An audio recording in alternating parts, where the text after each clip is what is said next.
be mindful of your personal safety.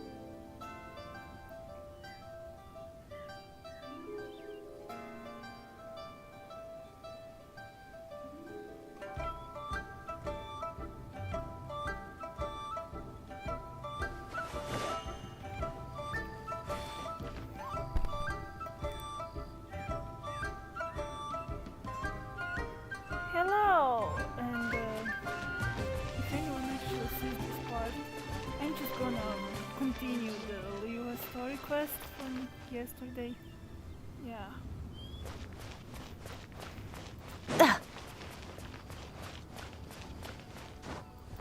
Yeah.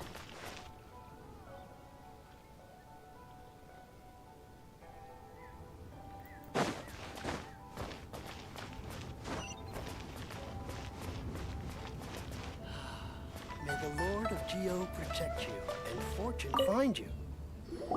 Indeed, this is the cleansing bell. It's in good condition.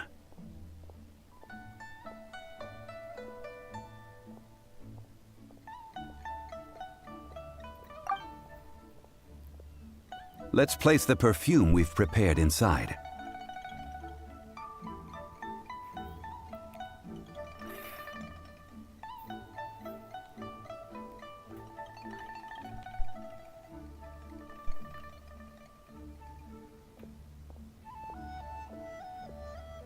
An Adeptus.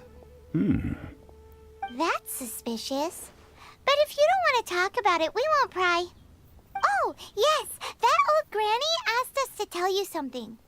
If you have the time, you can come over for tea. I don't have much to offer, but you can always count on an old lady for a pot of tea. That tone does not suit you. Still, her teapot is indeed very good. There are none better for brewing tea. When a suitable time arrives, I'll bring a spot of fine tea and pay her a visit. So what's the next step in our preparations? Next, we need to purchase kites. Ooh, Paimon loves kites! Are you taking us kite flying? Is this our break time? And we are paying for No, that as no. well. Kites are children's toys, yes. But they also play various symbolic roles in Liyue's rituals. I will explain it to you. But our next course of action should probably be to purchase the kites first. Oh, sure. Curiouser and curiouser. Okay.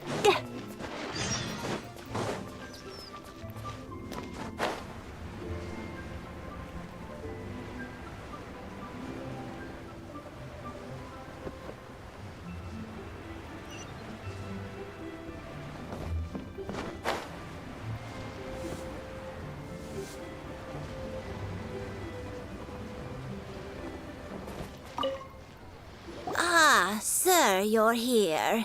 The 7 kites you asked for have been made to order. Would you like to take them now? Yes, thank you. It's rare to see customers who want to buy this type of kite nowadays. In the early days, we used to get orders from people of all walks of life. Well, this is Mr. Zhang Li from the Wangsheng Funeral Parlor, so he's probably well-versed in all these walks of life. We've talked about a whole bunch of things while traveling with him. He seems to know Liyue's favorite topics, money and government, really well, but he likes talking about less useful topics instead. Well, that's because I prefer to share fun things with you. Children's toys are very fun things, that's for sure. I enjoy watching the children at play as much as anyone else, but there is more to it than that. Finely crafted toys are well loved by children, but this craft itself has been honed over thousands of years, and there is meaning behind that. I have made kites in Liyue for 40 years, and I am intimately familiar with the forms passed down from my ancestors. The meaning of these 7 kites is far from banal. Indeed. These are decorations used in the rite of parting. The 7 kites represent the 7. I took the liberty of coloring outside the lines when doing the insignia of the Animo Archon.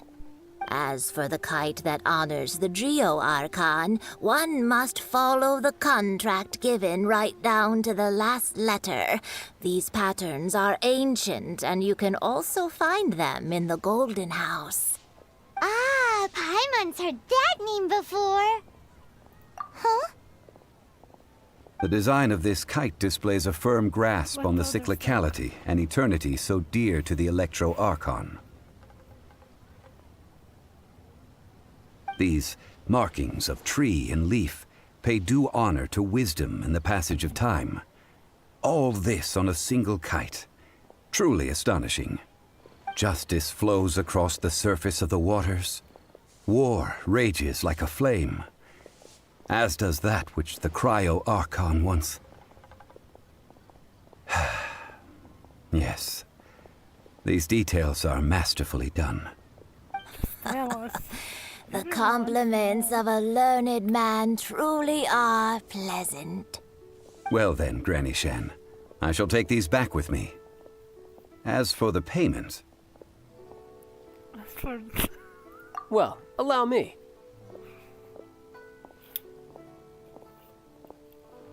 Hey, it's Child! No, I was merely passing through. I see Mr. Zhongli's the same as ever. When paying, well, when getting others to pay for him, he neither looks at the price tag nor his wallet. He knows a great deal about money, and about the trials of the common man.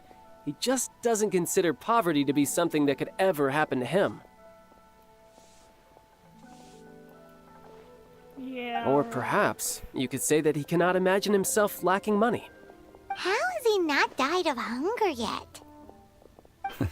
Child, you are as fond of jokes as ever.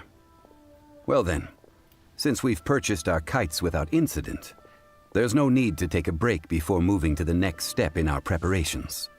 The rite of parting requires helping hands as well as materials. We should be able to find some people near the harbor. Oh, by the way, take this bag of money. You probably won't want to let Zhongli do the bargaining, if you know what I mean. Yeah, Seems I missed out on some interesting information. I suppose I'll just have to find a more opportune moment next time.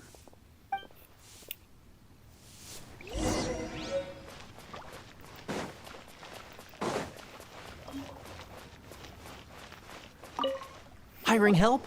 Sure. But let me just say first that I'm a reserve member of the Adventurers Guild. I take adventuring commissions, but I don't do anything clerical.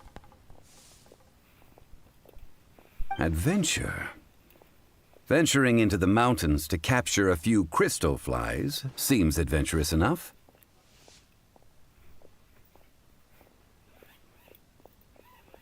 Eh? That's not hard. Almost a bit too easy for a reserve adventurer. Never mind. I'll only charge you 15,000 Mora. What say you? A most fair price.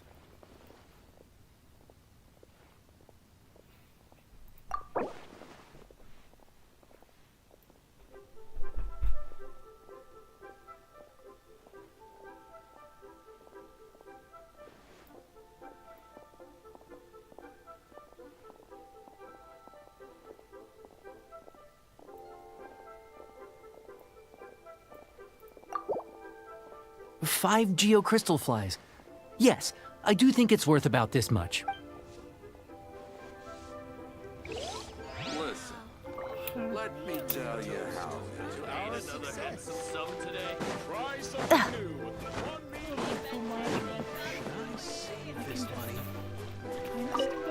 A full day of odd jobs at Yujing Terrace. No problem.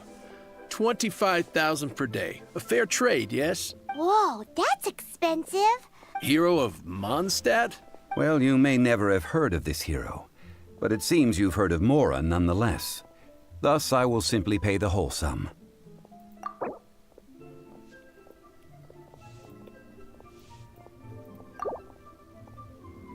This is too little. I'd consider.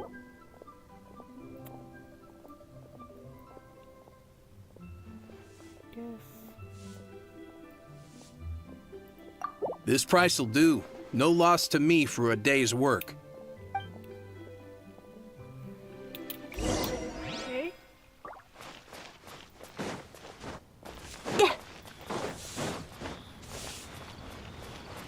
And the last one.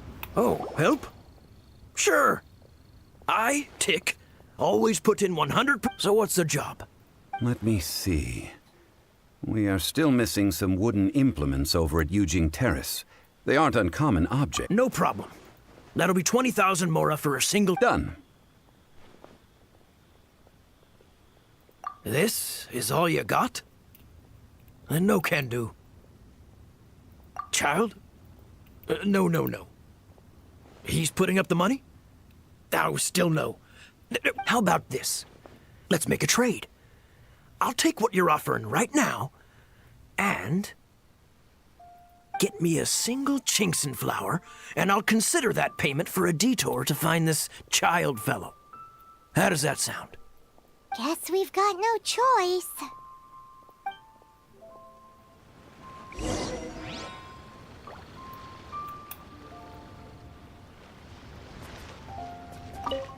Have you brought the good? Hey, that's pretty good.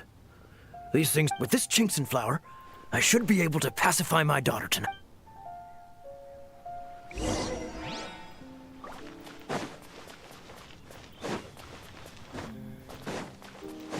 Adventurer! Yeah. You can last over.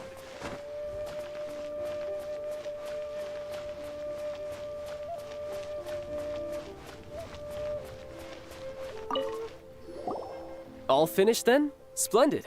Any leftover cash is yours to keep. A favor for the Fatui should never go unrewarded. You think you can buy us off with some loose change? No way! Paimon demands to know when the next payment is coming. Well, how does this sound? You give me the information I need, and maybe I'll leave the Northland Bank's vaults open and unattended for half an hour. What info do you need? No, Paimon. Huh. Does that mean you know what he's after? Yikes! You're right! Signora! You both need to calm down. I don't know what's gotten into you. Time. Just what is this about? The atmosphere got so tense all of a sudden. Well, you're the harbinger.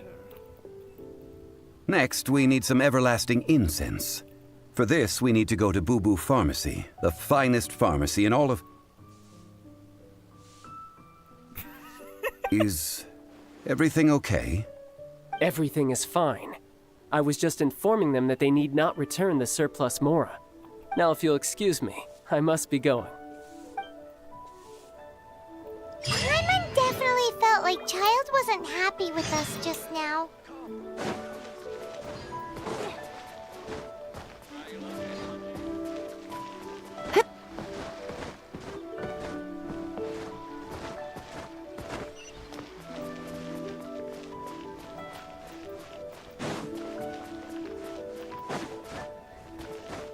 I mean, wanted information.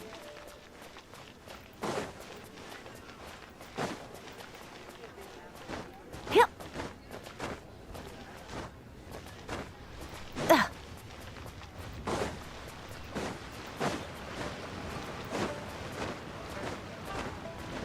Yep.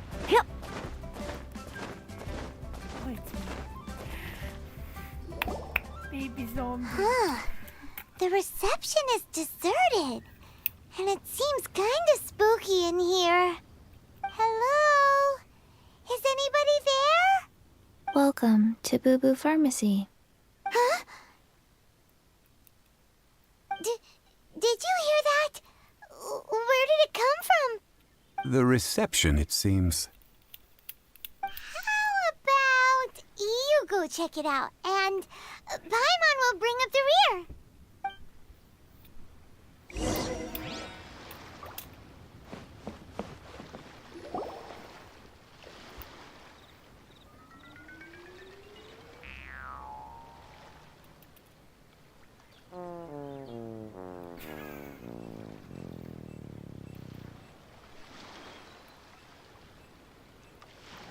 Oh, there you are. But you can't even reach the counter. Ah, Paimon thinks you might be right. Look at the talisman on her forehead. Welcome to Boo Boo Pharmacy. I am Chi-Chi. Hello, Once upon a Chi-Chi. time, Chi-Chi died. Then, Chi-Chi was saved by the Adepti. Now, Chi-Chi is a zombie.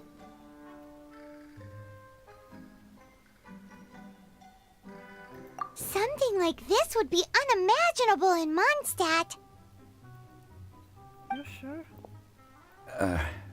Hello, little girl. Do you sell everlasting incense here? Excuse me, sir. Did you bring your prescription? Surely no prescription is needed to purchase everlasting incense. It's not a controlled substance. Chi-Chi can get your medicine, but only if you show Chi-Chi your prescription. These are Chi-Chi's orders from Chi-Chi. Zombies are limited to acting within the confines of their orders. And somehow in this case, the zombie issues her own orders to herself. My dear Chi-Chi, we didn't bring a prescription, I'm afraid. But we do hope that you can still help us find some everlasting incense. Okay then. How did you manage that? But Chi-Chi helps you. You help Chi-Chi. Only fair.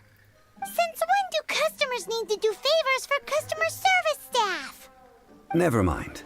Just think of it as a peer-to-peer transaction. That way everybody wins. Sometimes in Liyue, the art of the deal is simply about victory via mental gymnastics. Go to Mount Tianheng, find the Guizhong Ballista, and hunt a cocoa goat. Please and thank you.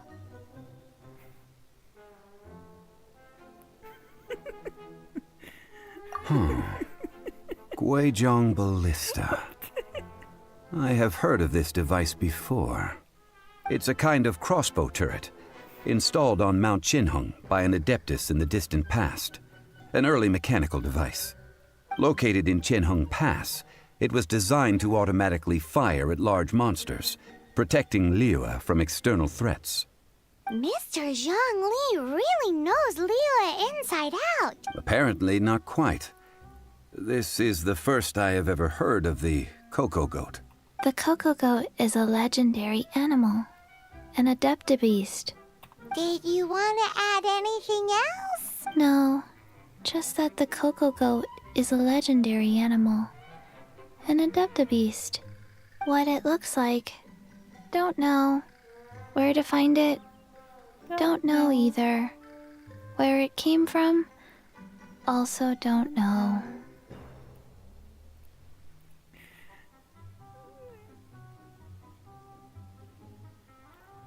Very well then. Let's start by investigating near the Guizhong Ballista. Perhaps we will find some clues. What the heck is a cocoa goat? Who knows?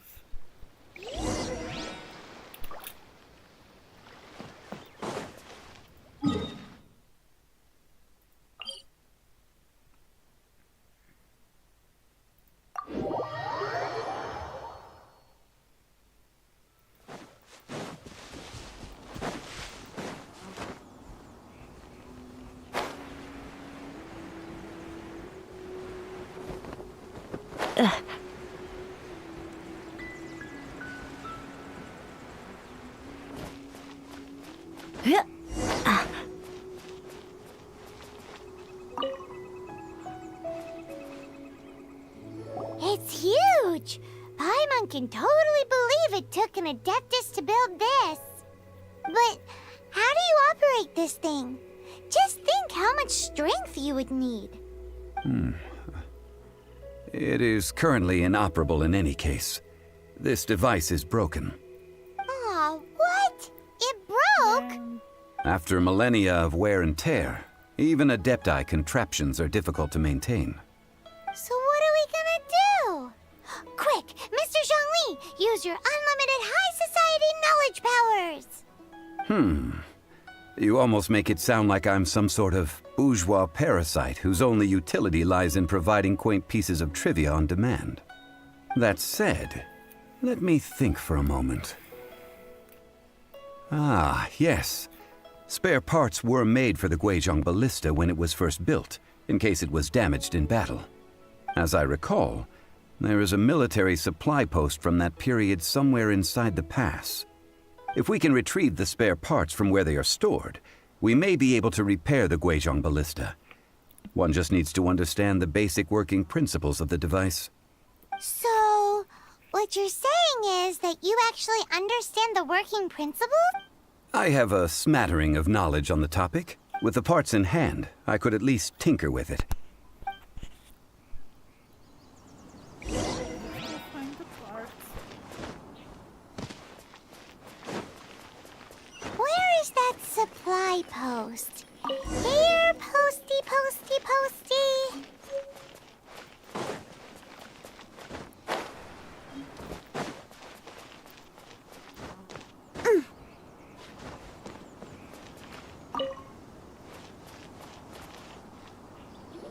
Ah, these parts look useful. One moment. I will try to repair the device. It is done. The Guizhong Ballista is more intricately designed than I thought. Ooh! Now how do we turn it on? It's easy enough. We simply need to do this. Look, it even has a scope. Over here we have nothing. And over there, more nothing. Hey! Just what do you think you're doing? So you fixed up this turret because you're planning to do what, exactly? Not a turret. A Guizhong Ballista. Also, kindly state your name before you ask a question. It's just good manners. Ha! Are you blind or something? You're looking at the leader of the treasure hoarders, old man. This area's supposed to be chock full of hidden treasures, but you can't get anywhere near them with this thing keeping watch. It might look like any other mechanical device, but trust me, it's got a mind of its own. Last time we approached the mountain, it nearly skewered one of our guys. A few of us risked our lives to disarm it, which amazingly we managed. And then we turn our backs for 2 seconds, and you've already gone and repaired it? The next thing you'll be repairing is your faces, and that's if you get out of this alive! Tut tut. Vandalizing the legacy of an Adeptus for selfish gain. Disgraceful behavior. It is not we who need reprimanding, but you.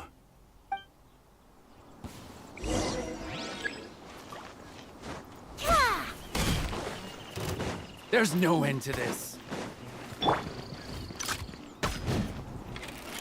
Burn! Jab and cross. The hunter becomes hunted. Freeze! I messed up.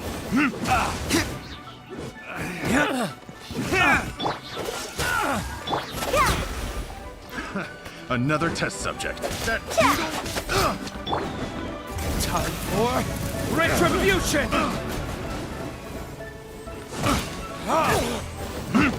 Dodge this! wrong test subject.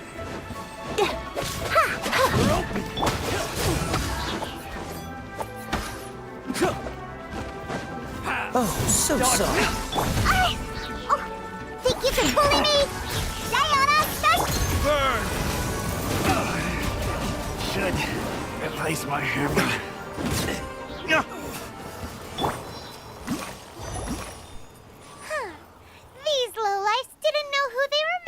but... Troubling ourselves over this rabble is not worth the time. We should focus on our contract with Chi-Chi. Oh, yeah, that! So we've got the Guizhong Ballista working, but where's our Coca Goat? A search using the Guizhong Ballista revealed no significant life forms nearby, save for the usual wildlife. What's more, a contraption built using Adeptus technology should have no trouble detecting an Adeptabeast, as Chi-Chi put it. Which means... A Paimon wouldn't go that far. We did something positive, right? We won't solve anything while standing here and racking our brains. Let's return to Boo Boo Pharmacy, explain that we could not find a Coco Goat, and review our next step. Good idea. We did our best, and that's what counts. Yeah.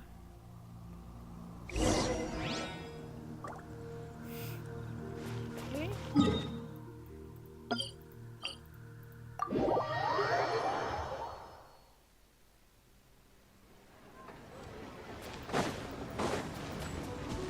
Yeah.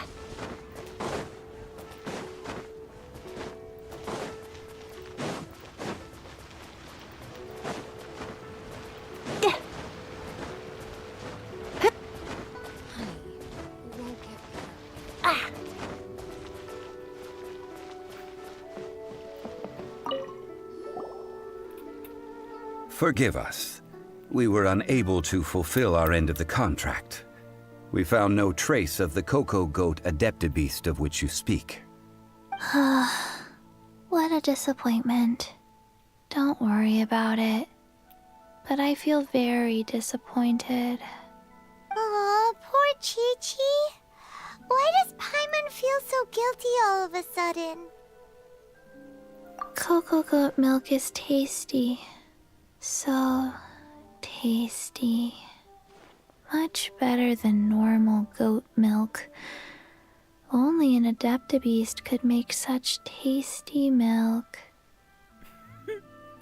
I'm sorry. I have a poor memory. I cannot remember the name of the milk. That's why I wrote it down. Where did I put it? Ah, here. This is the name. Coconut milk.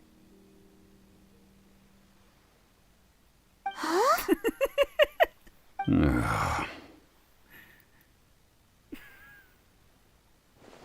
Yeah. I owe you both an apology. I hastily agreed to what appeared to be an equitable agreement with this zombie child, when perhaps I should have undertaken further due diligence. Never mind, Zhongli. You didn't know. As the Liyue proverb goes, all things are random and, so how are you supposed to predict anything? Literally no one could have seen this coming. Excuse me, everyone. Did Chi-Chi say a bad thing? Oh, sorry, but Paimon's gonna leave the job of shattering this poor kiddo's world to you.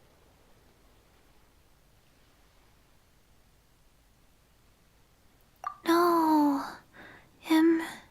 Impossible. Sorry, Chi-Chi. Seems Chi-Chi took this pretty hard.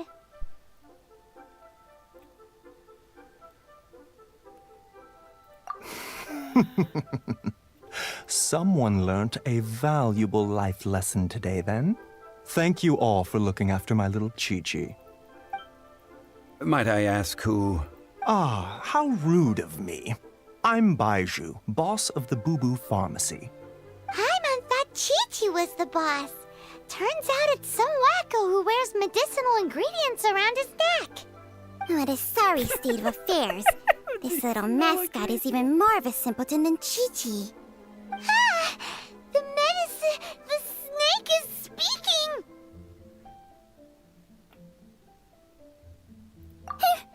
I prefer to stay silent, but faced with strangers, I must speak, lest you mistake me for an escapee from the medicine cabinet, for I am a living, breathing serpent! Don't mind Chengsheng. She's a good girl, really. As for you three, communal chaos causing with Chi-Chi aside, what business brings you here? Do you sell everlasting incense in this fine establishment? Everlasting incense? Why, of course we do. Whew, at last. Things are finally starting to come together. 3 million mora. Top quality. Guaranteed. Aw, too bad the Chising have taken it over for now. Security will be tighter than usual. 3 million. An innocuous number in and of itself, though practically speaking, it could be a hard sum to come by. It's a crazy number. We'd never be able to make that much mora. And as for Mr. Zhang Li, he's around 3 million short. This is correct. What are we gonna do? Is this the part where we go crawling back to child?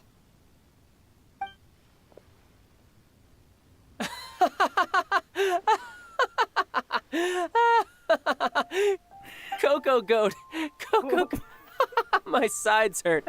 Oh my goodness. I cannot believe you fell for that. Hey, less laughter, more sympathy. I'm almost in tears over here.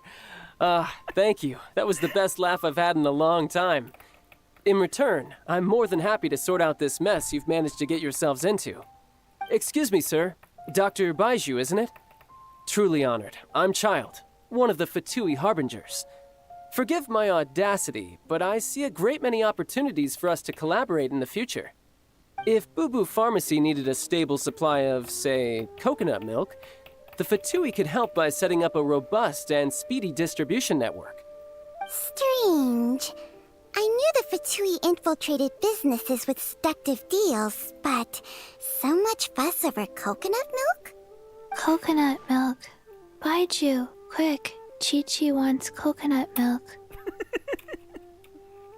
Ah, yes, of course, Chi-Chi. Anything you want. Thank you, child. I look forward to a successful collaboration in the future. I can give you a discount on that everlasting incense, too. Let's say 2,990,000 mora. That's like 0 difference from 3 million. 2,990,000. Also an innocuous number in and of itself, though practically speaking, it is a whole 10,000 less than the original sum of 3 million. Well, now that this is settled, we must head back to Yujing Terrace. Mr. Child, Dr. Baiju, little Miss Chi-Chi, see you soon.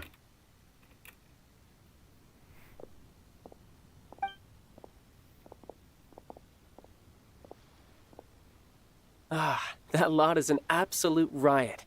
Honestly, I can't remember the last time I laughed so hard. So, you've been eavesdropping, I hope. What have I missed? Yes, Master Child. They spoke of the Qixing taking the Golden House. Well, well, well. Ningguang and her Qixing cronies. What else would they be hiding in the Golden House, if not the Exuvia?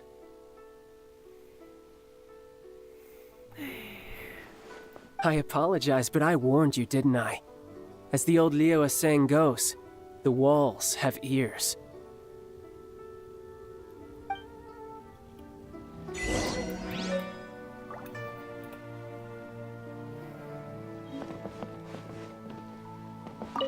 What an odd exchange we've had. Well, I look forward to your patronage in the future as well. That sound is the laughter of a man who's found new people to fleece. Consider yourselves warned. This is good. There will be coconut milk from now on. Yes, it's good. Aww. She just wants coconut milk. Baby. Maybe friends. I'm a rock! So many medicines.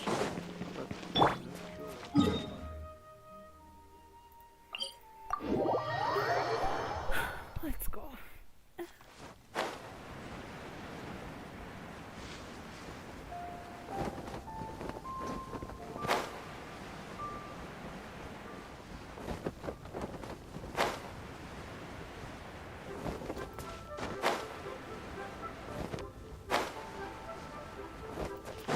Do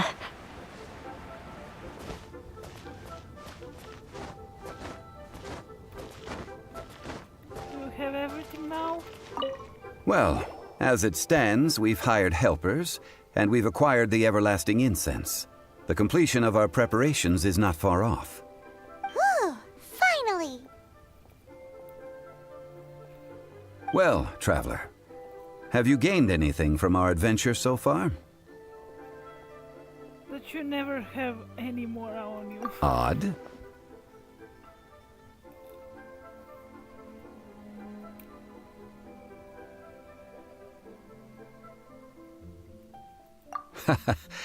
Which is it, I wonder?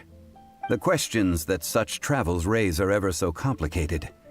Well, I'll leave you to ruminate over it yourself. As to remuneration for your help, I've decided to treat you to a meal. That's not your money. Oh, yes, don't worry. I will remember to bring the Mora this time. Tonight, I shall take you both to an old hole-in-the-wall, praised throughout Liyue. Hole in the wall? As in a cool restaurant? Indeed. Let us meet near the harbor, at third round knockout.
Yeah. Try your luck betting on Jade? Listen, let me tell you how it is. Come and see these rare and precious curios. Ah, you're here.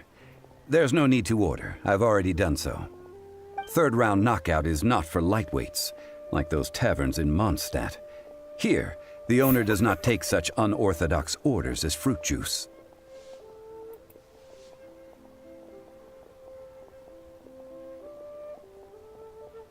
I ordered some wine-fermented sweet rice balls for you, if that counts.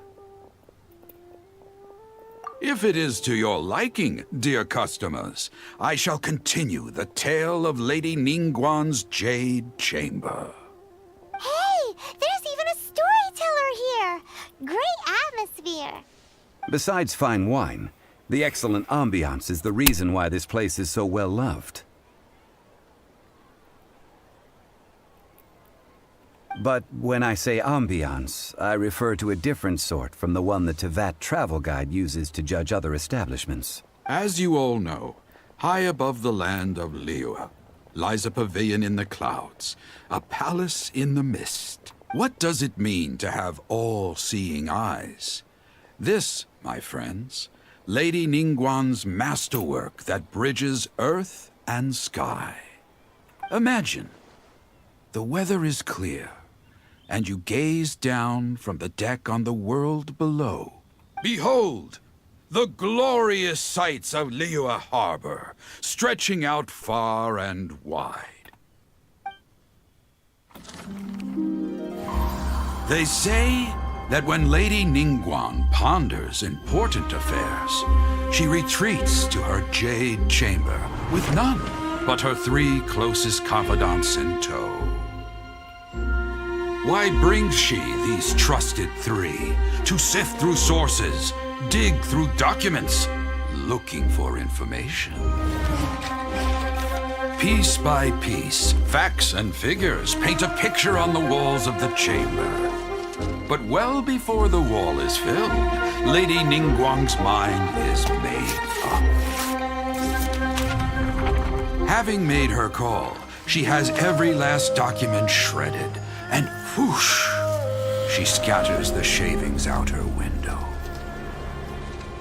Ah, look at them, how they billow in the wind like a sudden swirling blizzard. As the fragments fall, traces of text flicker before the eyes of the merchants of Liyue, like ink stains in white snow.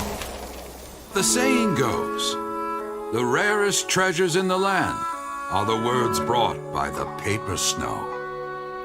For the words of the Tianquan have the power to move mountains, and all throughout the land know it.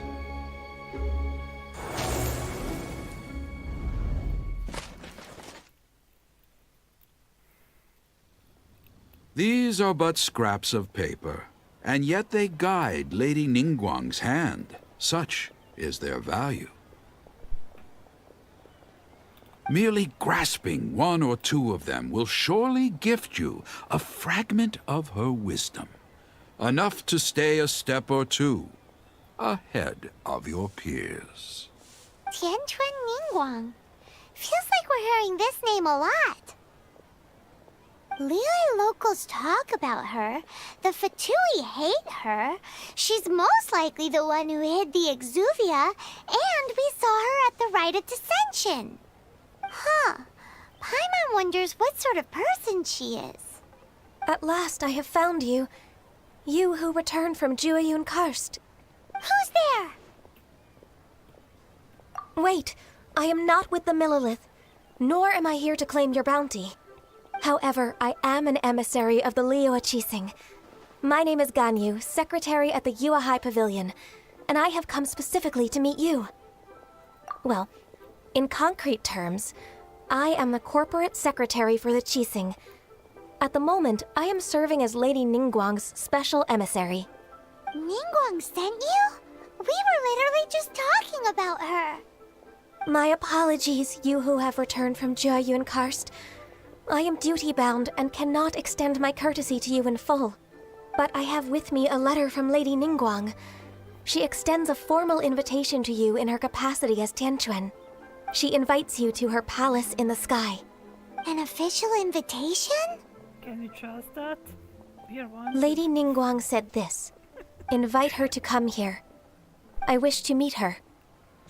At the Jade Chamber, together we shall snip every one of these entwining dark threads.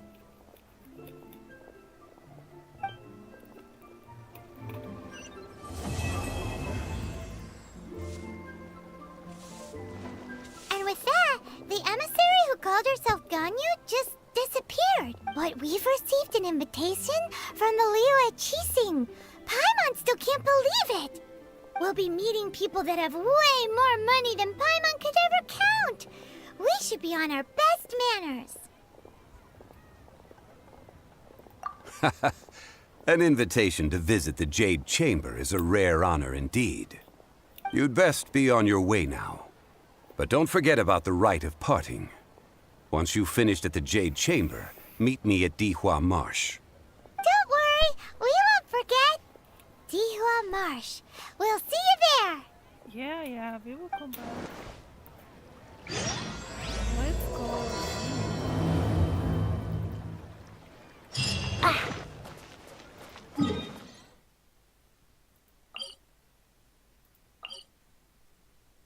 What?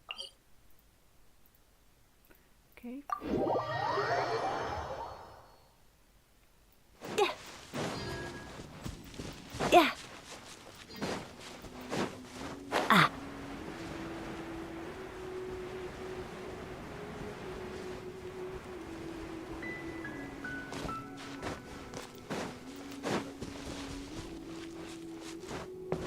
Yeah.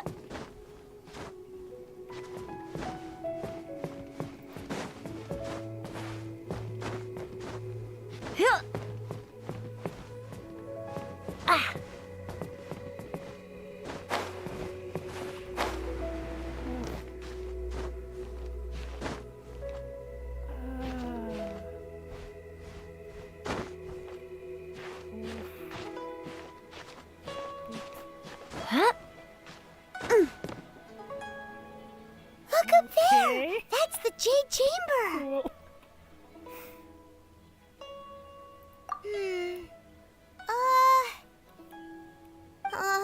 This is bad. Paimon's supposed to be your guide, but Paimon doesn't know where the way up to the Jade Chamber is. Can't you just glide up there? I mean, float? You're flying, Paimon. Well, since we want to go to the Jade Chamber, heading to its location on the map is the sensible thing to do.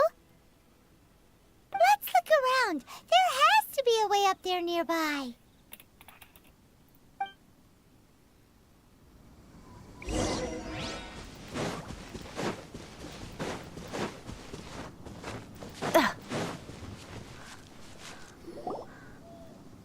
Hey, look! There's some sort of mechanism thingy. Since this is the right place, it must have something to do with the Jade Chamber.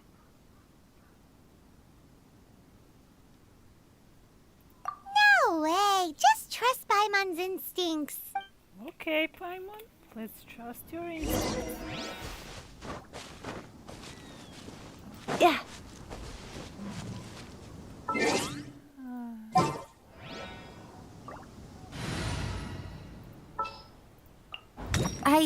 I can do it. It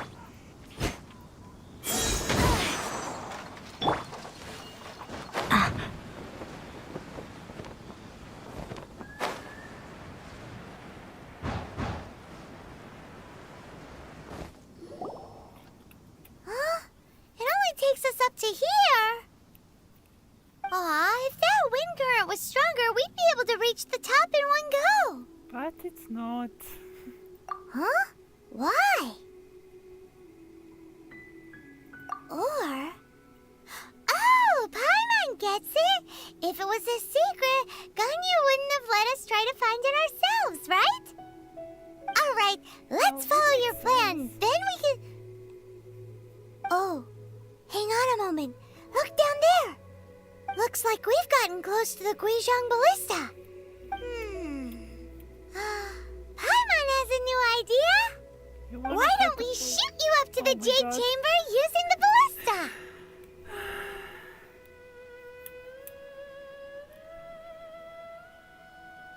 Oh, right. This method does seem a bit unsafe.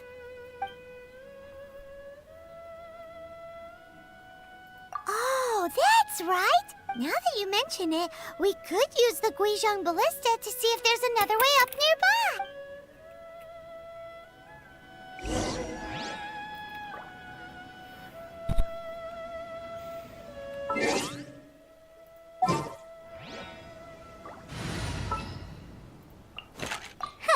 Need...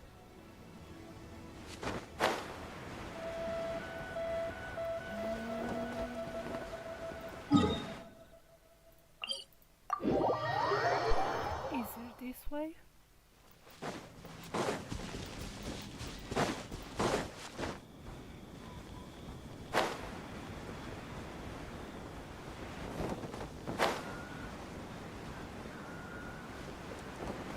Prepare for another fight, I guess. Halt! Who trespasses on these hallowed grounds?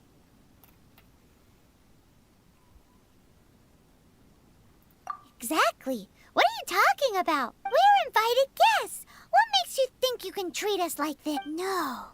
Wait. Maybe this was Ningguang's plan all along. She pretended to invite us to the Jade Chamber, but set up a Millilith ambush here to arrest us. I did thought of that, but Now Paimon's mad. You over there. This is a trick, isn't it? How shameless. What? We're just on guard duty. What do you mean, shameless? What nonsense! Seize these suspicious intruders at once! Well, here they come. Line them up and knock them down.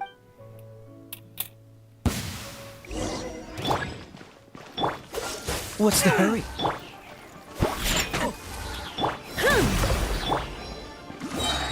verdict is...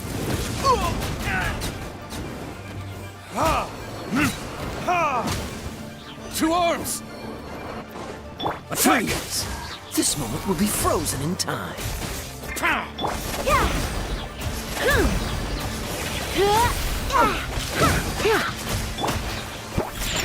at you! Time for retribution!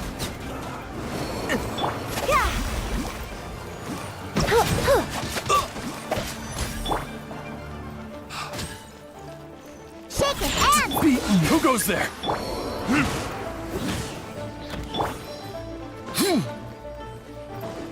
Oh, so sorry. Take the target alive!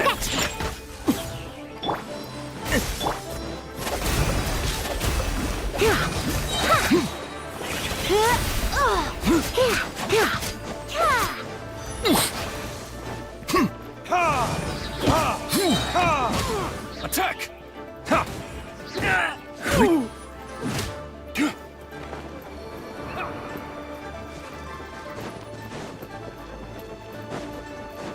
Lithic Triad! Shake it, hands!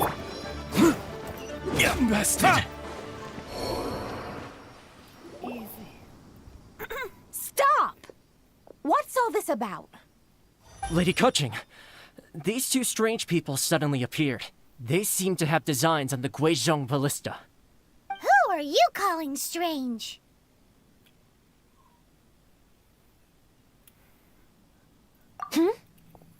You want to go to the Jade Chamber? Who are you? We're invited guests here to look for the Liyue Qixing. Who are you?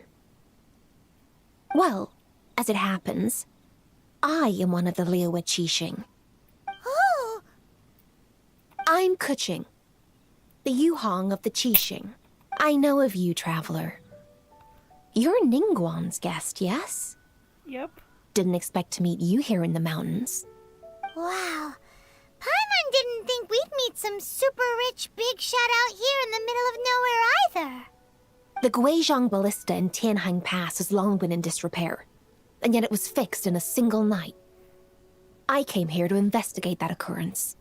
These Millilith are just here to guard the scene, not to arrest anyone. So this was all a misunderstanding? Paimon never would have thought. Yep. Anyway, for a mortal to be able to repair an Adepti mechanism is quite the mystery. Even to the Qixing. That was...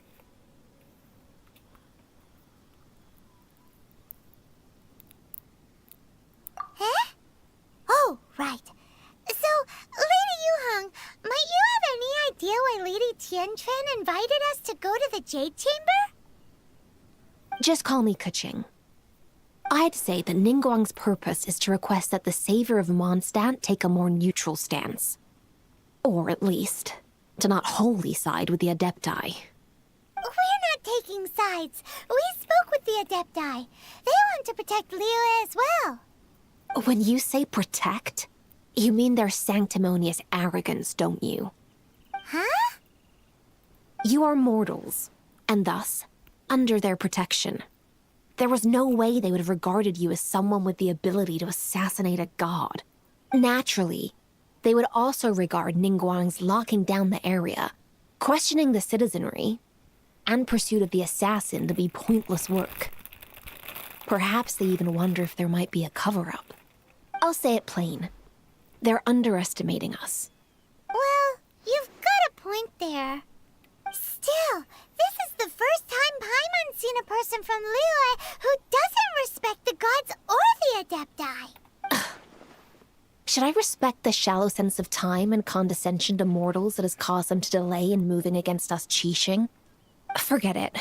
I shouldn't speak of them this way. This skepticism is mine alone, and Ningguang does not share it. Either way, I will admit that the actions of the Adepti this time were quite restrained. Rex Lapis's death is indeed an extraordinary circumstance. But to think that they would call for a council of Adepti rather than come down here directly? How surprisingly civilized of them. Well, for Ningguang, that woman would talk anything and everything out if she could. But I doubt we can do that here. The time of the Adepti is long past. If even the Liyue Qixing don't want to face that truth, then what future is there for Liyue? Another super bold statement. I'll stop here. Honestly, I hadn't intended to say so much. But you're a good listener, Traveler. You should both be off to the Jade Chamber. Don't be late now. Ningguang's schedule is packed to the gills all the way to next year. The cream of Liyue's mercantile crop, I'll see ascending to the Jade Chamber as the greatest honor. Each brings rich gifts as they visit, all to curry a little favor with Ningguang. Favor?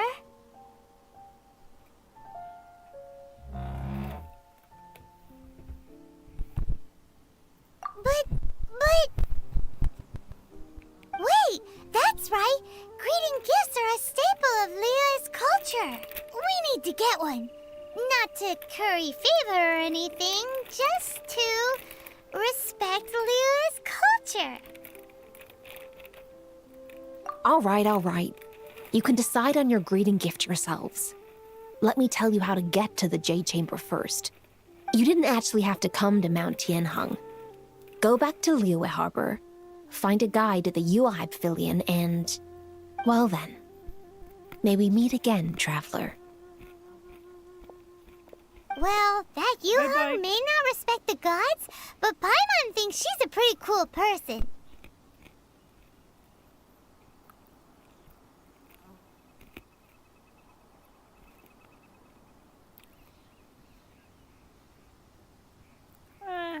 So, what should we give to Ningguang when we see her?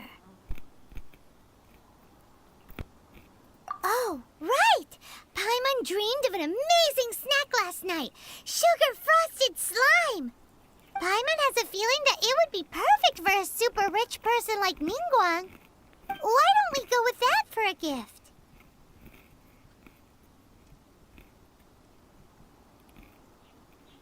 With a certain boom shakalaka, of course. Let's go gather ingredients. Time waits for no one, and...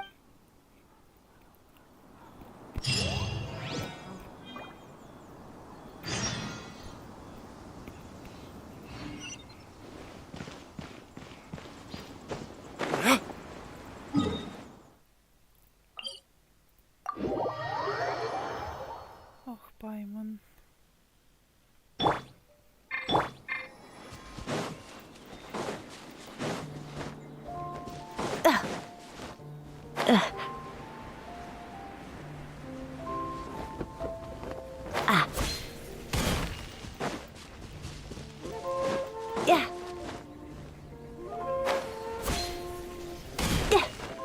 Ooh, look at that slime.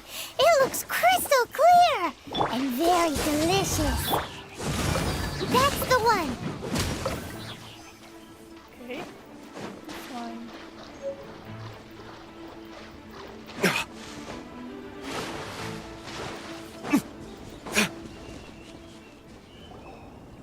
Huh? Is it just Paimon? Or is there a sweet fragrance in the air? Huh? Did you hear that? No! That was definitely someone in trouble. It came from those ruins over there. Uh-oh. It looks like the treasure hoarders have locked someone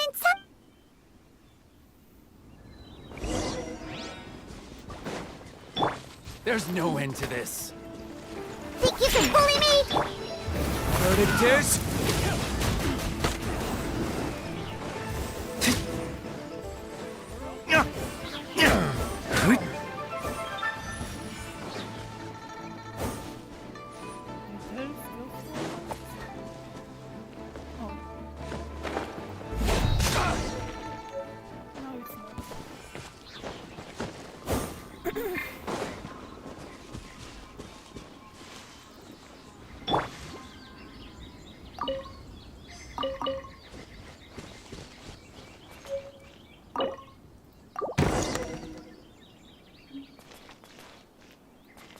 You okay, man?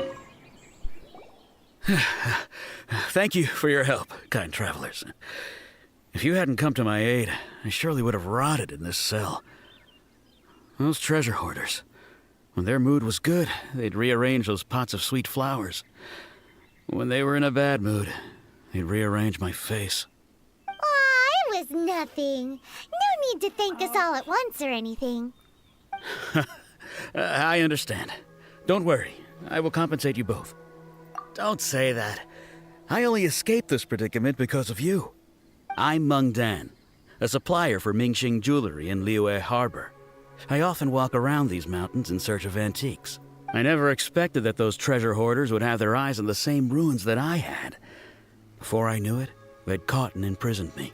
Is there anything that you lack? Antiques, treasure, various knickknacks, you name it. Well, as... Wait a moment. Actually, we are looking for something. Oh? And what might that be? Do you have a box that can store presents? We'd like a pretty one. The kind that you can use to store snacks. Of course we do. How can one sell antiques without gift boxes? At Mingxing Jewelry, we have the best gift wrapping service in the 7 nations. Now just give me a moment, and I'll let the boss know. You can go see her whenever you require that box. Great! Paimon sugar-frosted slime now comes in a beautiful package. Yep. Slime in a box. Very interesting.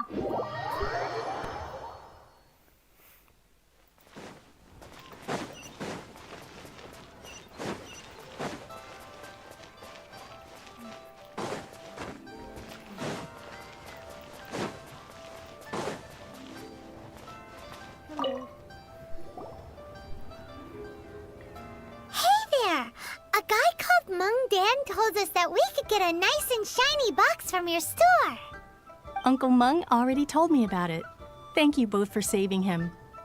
Many of the best goods in our store were found by Uncle Meng. If anything were to happen to him, it would be impossible for us to continue doing business. Here, this container is itself an antique, with at least 140 years of history. It's already been cleaned. Will it do? Yep. It's great! Hang on a moment. Could we borrow one other thing? Sure. Please help yourselves. As long as it's on our shelves. Traveler, this clay pot looks really awesome. If we use an antique as our mixing bowl, we should be able to make a great snack. It's done! The one and only sugar-frosted slime! Carefully now. Into the box it goes and dust it over with a bit more powdered sugar. Oh, yes. You might want to use these 2 freshly picked flowers as decorations, too. Woohoo! It looks beautiful! Very cool. Great! Now that we've put all that we've got into this box, let's go to the Jade Chamber to see Ningguang.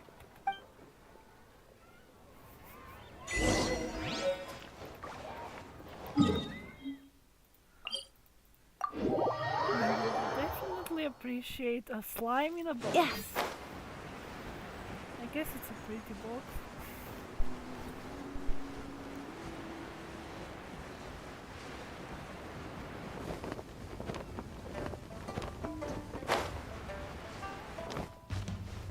No.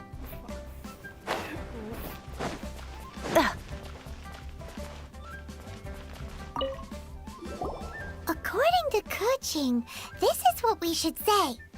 Excuse me, do you sell the moon here?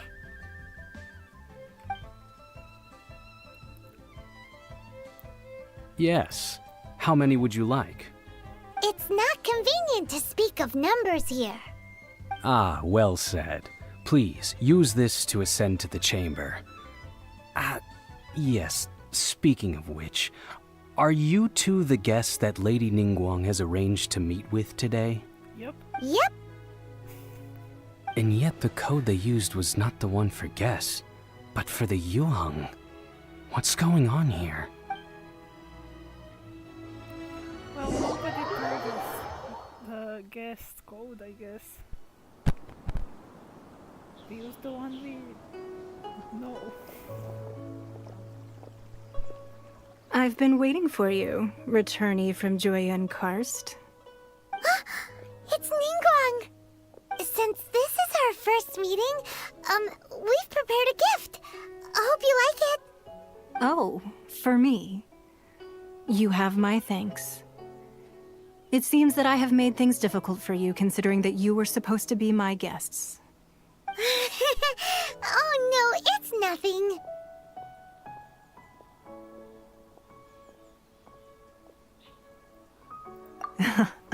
I'm glad you like it too. This palace floats in the skies, higher than the peak of any mountain. From this vantage point, one may survey all of Liyue. I have been gathering the funds necessary to build it from the time I began learning the merchant's craft. And since becoming the Tianquan, I have spared no effort in hiring the best craftsmen to constantly extend it. At first, it was but the size of one room. Now, it is large enough to blot out the moon in the skies above Liyue. One day, I believe it will overshadow all 7 nations. Not many from outside Liyue earn the right to ascend to the Jade Chamber. But I have been in correspondence with the acting Grand Master of the Knights of Favonius, who spoke highly of you. As such, I have been putting eyes and ears out ever since you reached Liyue. What? And I finally got wind of your movements when you were on the way to Wangshu Inn. Wait! Was Vergoldet one of your people? Just Vergoldet? No. Everyone at Wangshu Inn is one of ours.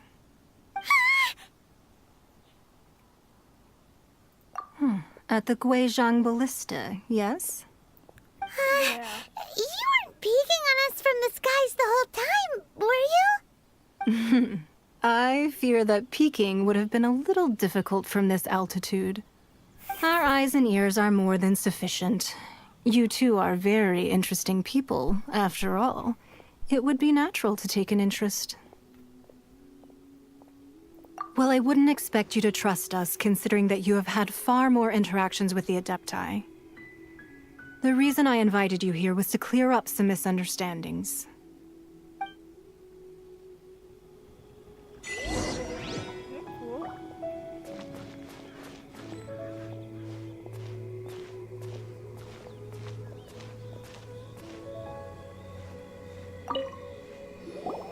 I believe that you've heard of the Archon War. Many gods used to walk this earth, and many long wars were fought between them that did not abate until 2,000 years ago. Much blood was shed, and many lives were lost. In the end, only 7 victors remained standing in Tevat. They built cities and nations on the corpses of the vanquished, and thus began the era of the 7. You can see Goyun Stone Forest from here, I trust. It is no natural rock formation. Those are giant spears of rock hurled by Rex Lapis during the war. Beneath the spears lie those cast down by Rex Lapis in those days, gods that failed to seize the title of Archon. Not only is it true that gods may die, but so too has the membership of the 7 changed over the last 2 millennia. Rex Lapis's passing is an unimaginable disaster for Liyue, but the Order of the 7 will not collapse simply because of that. Another Lord of Geo will arise sooner or later. Yet, how are we to forget Rex Lapis? When that time comes, the relationship between the people of Liyue and the gods and Adepti will surely be different from before. Even in a new era, the Liyue Qixing remain Rex Lapis's former subjects. Do you really think us capable of having played a part in his demise? Of lacking the foresight to see the certain repercussions? That day at Yujing Terrace, it was also very sudden. Even I was caught completely off guard. You were there, you no doubt saw. But our enemy has long lain hidden within the harbor. If we do not act against them now, they will surely gain the upper hand. Hiding the Exuvio was a necessary maneuver to take the initiative back, to play the spider while our foes scurry about. Who's this enemy you're talking about? What do you think, traveler?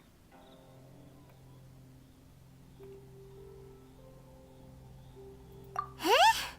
What are you two talking about? Well answered.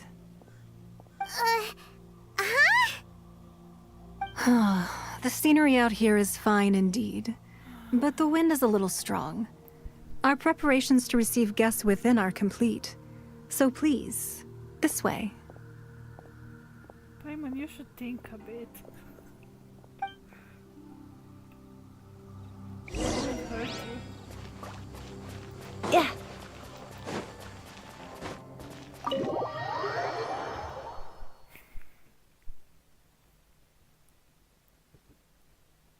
Wowee! What a huge hall! Paimon's never seen such a fancy place before.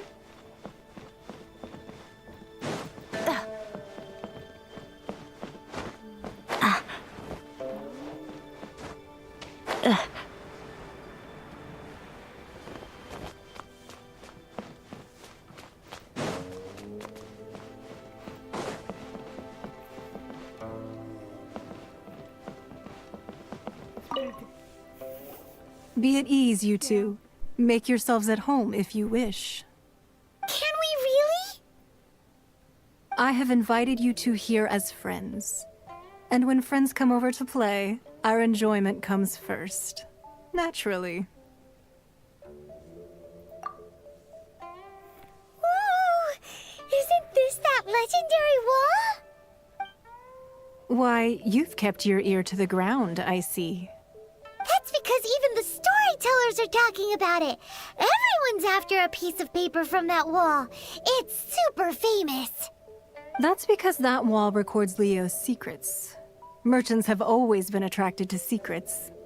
But the secrets of the mercantile world are of no interest to you, are they, traveler? You're rather special, really, and I think you're quite aware of that. If possible, I'd like to have your trust. But if you were to choose the more trustworthy person between myself and Keqing...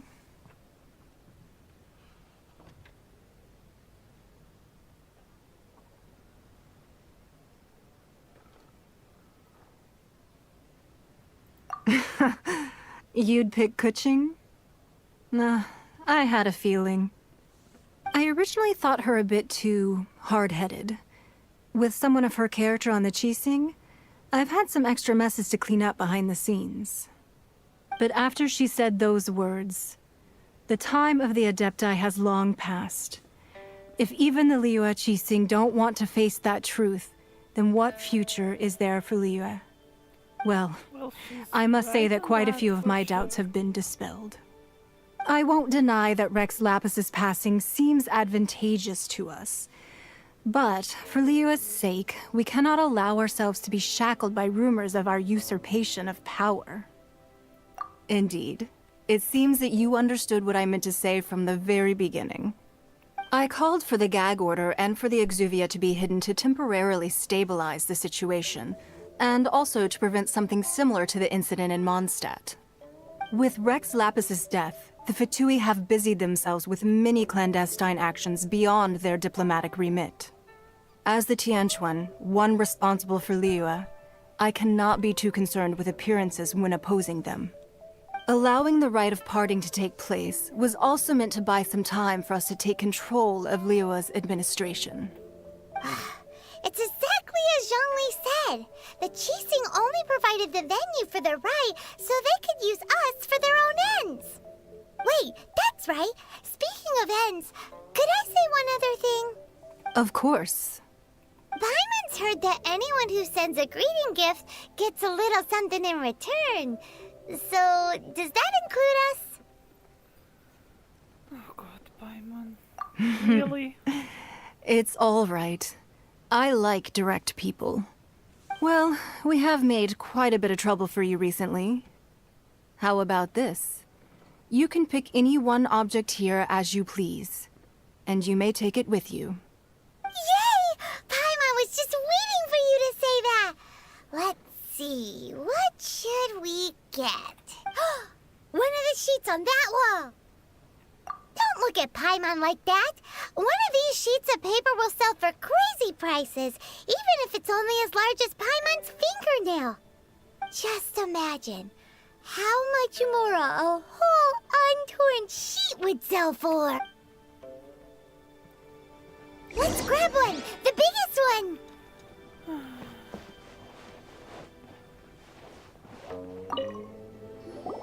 Huh?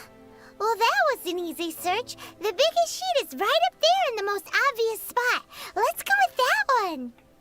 La la la la la. Let's see what's written on it. It's a map. There's a place marked with a circle on here. Oh, could it be treasure? Whatever it is, it better make us filthy rich.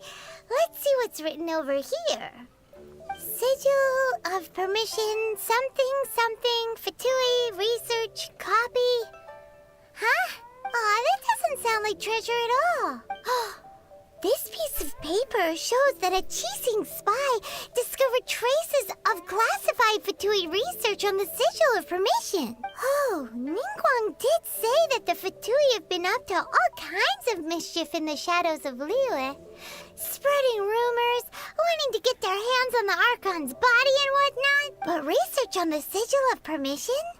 Paimon wonders what they're up to. Speaking of which, there's also some connection between you and the Sigil of Permission. Seems there's still more for us to find out.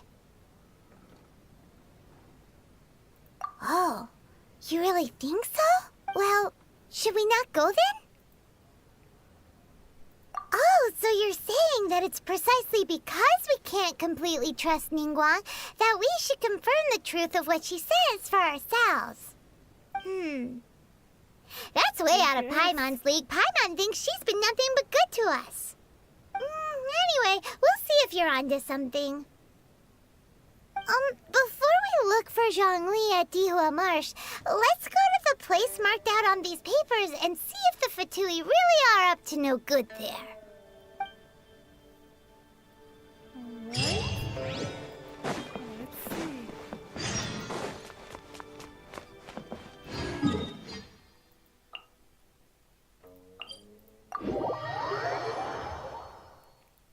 Let's see what we have here.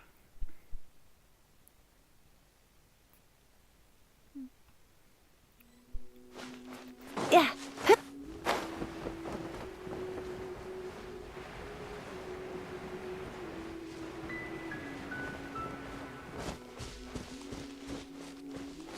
There really were Fatui at the location written down on this piece of paper.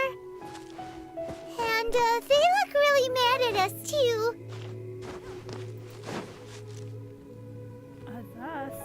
They didn't even see us. Huh?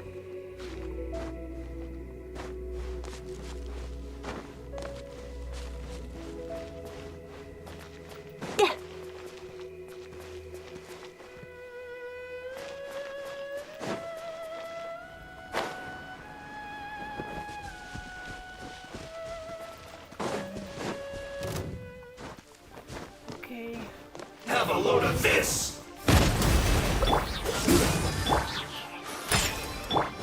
Shouldn't get careless.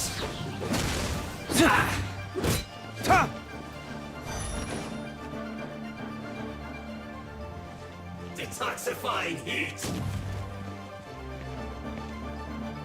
This was well done.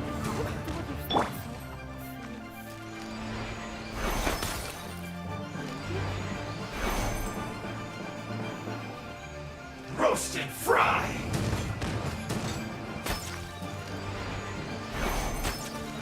You should learn how to...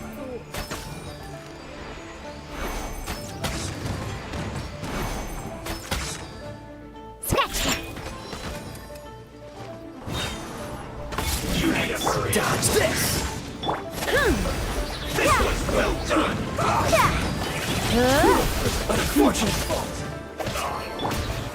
Cool it. Don't get frostbite. Stay right there. Quick, you can bully me! This is bad. Flash freeze! You having your drink? Huh? Dodge this! You're not going anywhere! Time for retribution! I must counterattack! Freeze! This moment will be frozen!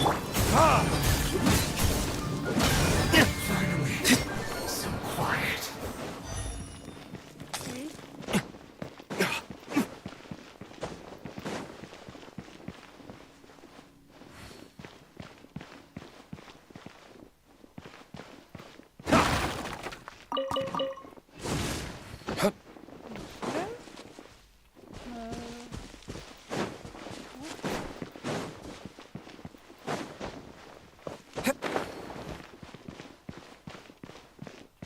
Oh, okay.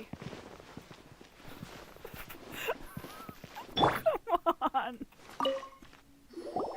There are so many talismans here. And some stacks of blank paper, too. What are they for? Paimon's seen this pattern before. But where? Oh, Paimon knows! It looks just like the sigil of permission the child gave you. But how did a relic of the Adepti end up in the hands of someone like Child? Suspicious. Oh, that's right. Cloud Retainer said that when the Lord of Geo created the Sigil of Permission, it wasn't to be used as some old relic. Talismans like that were once used in the Archon War to channel divine powers. Maybe the Fatui are copying the Sigil of Permission in hopes of achieving a similar effect. Maybe. Being able to channel divine power in battle? Whew, that sounds pretty dangerous. And the plot thickens. We'll need to keep an eye on Child, that's for sure. Alright, that's enough sticking around here. We gotta go meet up with Zhang Li soon. The last stop on our rite of parting preparations tour is Dihua Marsh. Let's go! Paimon hates being late.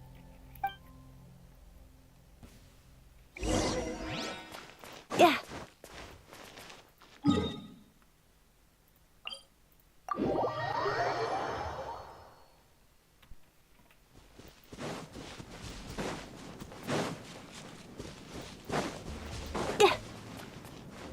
Yeah.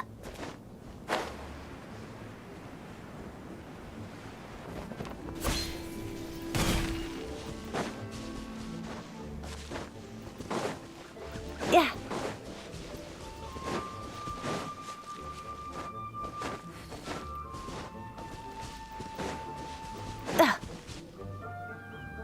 Right on time. I myself only arrived moments ago. Did you enjoy your visit to the Jade Chamber? It was so big and pretty and expensive. Paimon's never seen such a fancy schmancy place before. Indeed. It's second to none in all of Liyue. Then you met with Ningguang, I trust? What did you talk about with her? She's super rich and so generous. Paimon thinks she's very friendly. Yeah, her take on Ningguang is quite different from Paimon's. She thinks that even the tactless Yuheng is more trustworthy than her. Oh, so you also met with Keqing then? What did she have to say? She said the time of the Adepti has long passed. If even the Liyue Qixing don't want to face that truth, then what future is there for Liyue? No respect for the divine. Indeed, contrary to the ever-bold Keqing, Ningguang is more of a businesswoman at heart, though they are both members of the Qixing. Although she's friendly, there's no way of clearly discerning her true intentions. Yes, she has only relied on herself to rise to her current position. No ordinary person could ever achieve that. It's said that she's the one behind the constant expansion of the Jade Chamber. It's the second most important thing to her. Even if she ever gave up the position of Tianquan, she would never give up the Jade Chamber. The Jade Chamber is only second. What's the most important thing to her, then? Why, Mora, of course. All Ningguang talked about was the Fatui this and the Fatui that. She said that after Rex Lapis was murdered, the Fatui have constantly been trying to sink their fingers into Liyue, and that they aren't to be trusted. That is how the Fatui have always been. It doesn't surprise me in the least.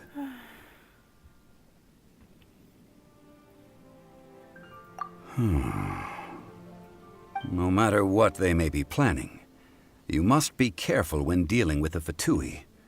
Always be on your guard. So, is there anything we need to get for the rite of parting in Dihua Marsh? Yes, as a matter of fact, there is.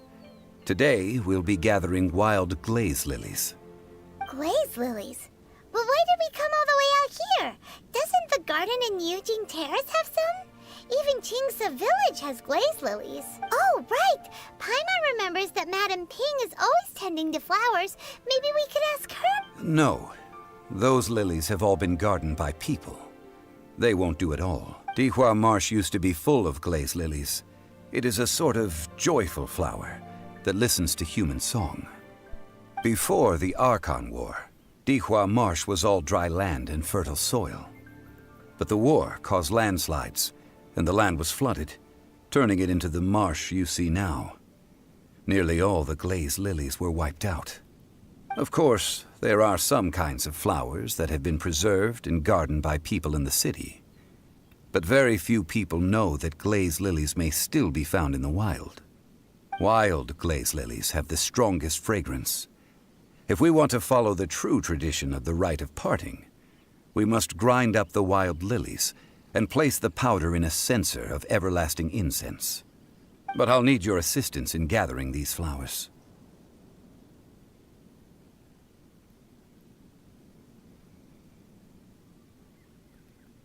Do I need to sing? That's correct. Your singing will surely bring out the strongest fragrance from the flowers. So how good is your singing?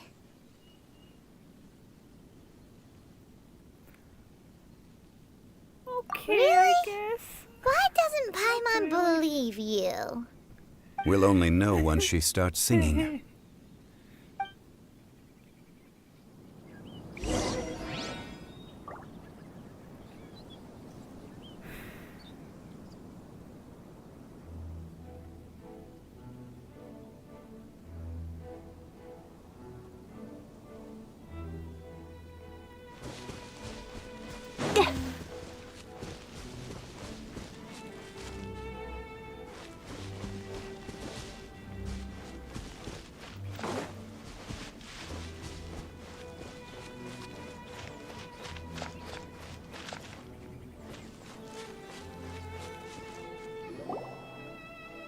It's time to sing, whenever you're ready.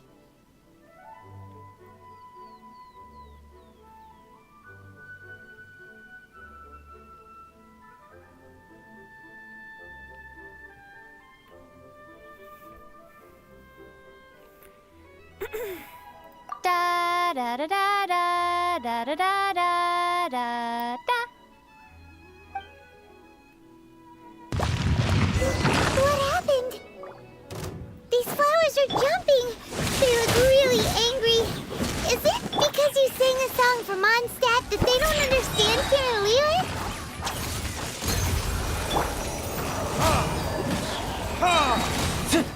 Burn!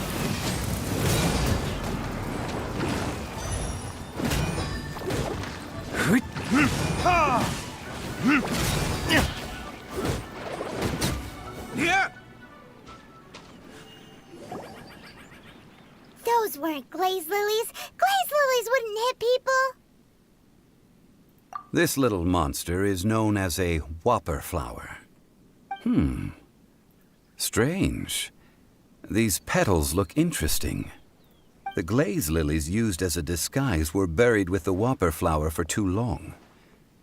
The result seems to have surprisingly potent medicinal value. Let's collect what we can of these petals.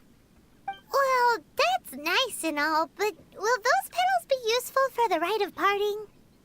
Unfortunately, no. That's so lame. Excuse me. Are you searching for glaze lilies? Oh, hey! It's... What's-her-face? Paimon can't remember. Hello, traveler. I'm surprised you still remember my name. Ah, that reminds me. How was your visit to the Jade Chamber? Well, it sure would have been better if you told us how to get up there. Didn't I tell you the way? Surely I did. Nope, you didn't. Nope, we found the way on our own. I guess you were asleep. Oh, I see. Uh-oh. I guess I really did forget to tell them. Huh. Something seems a little off about Ganyu. She's acting different from the first time we met. Where's her serious attitude now? Ah, well, I met you at that time as an emissary of the Tianquan. But now, I am simply out on a stroll to see the flowers. You came all the way out here to see the flowers? Why not just enjoy the gardens of the city? Yujing Terrace is where Rex Lapis parted from this world. If I strolled through those lonely gardens now, I wouldn't be able to bear it. Whenever my duties take me near Yujing Terrace these days, I draw the windows to block my view of the gardens. Oh, sorry. We shouldn't have brought it up. No, it's quite all right. I just haven't processed my emotions yet. When the Archon War came to its end 2,000 years ago, yes. Now that the spirit of Rex Lapis has returned to the heavens, only Barbados of Mondstadt remains of the first 7. The other 5, including Inazuma's Raiden Shogun, are no longer the same friends from 2,000 years ago. Of the current 7 Archons, the youngest is Sumeru's god of Dendro. She is merely 500 years old, whereas Rex Lapis was more than 6,000 years old at the time of his passing. This means that Liyue had been under Rex Lapis's rule from the moment it was first founded 3,700 years ago. The city has never had to bid farewell to its deity. So what do you think of this farewell? Huh? This is a little sudden. As a mortal, I've never dared to imagine a Liyue without Rex Lapis. But as an Adeptus, I think I will eventually come to grips with reality. Since Rex Lapis has passed, the time of Liyue's contract with the gods and Adepti has now reached its end. Huh? Did you just say, as an Adeptus? Yes, I am a mix of human and Chilean. Adeptus blood flows through my veins. I fought for Rex Lapis and the city of Liyue during the Archon War. After the war ended, I signed a contract with Rex Lapis and took the position as secretary for the Qixing. I've continued those duties to this very day. Well, let's save that conversation for another day. You say that you are here looking for glaze lilies? I also know where wild glaze lilies can be found. See, I've just picked one myself. Here, you may have it if you wish. We dare not refuse it. Oh, so did you sing a song before you picked the lily? Indeed, I did. I know this tradition well. In fact, I sang a local Liyue ballad to it. Wow, so you really know your stuff, too. Thanks, Ganyu. No, it is you who I should be thanking. If not for this chance meeting, I never thought that I would be able to contribute to the upcoming farewell for our ancient lord. If you would excuse me, I should return to my work now. Good luck. And that just about does it. Our preparations for the rite of parting are mostly finished. Given the ease of picking glaze lilies, I think this was a fitting end to our tasks, in more ways than one.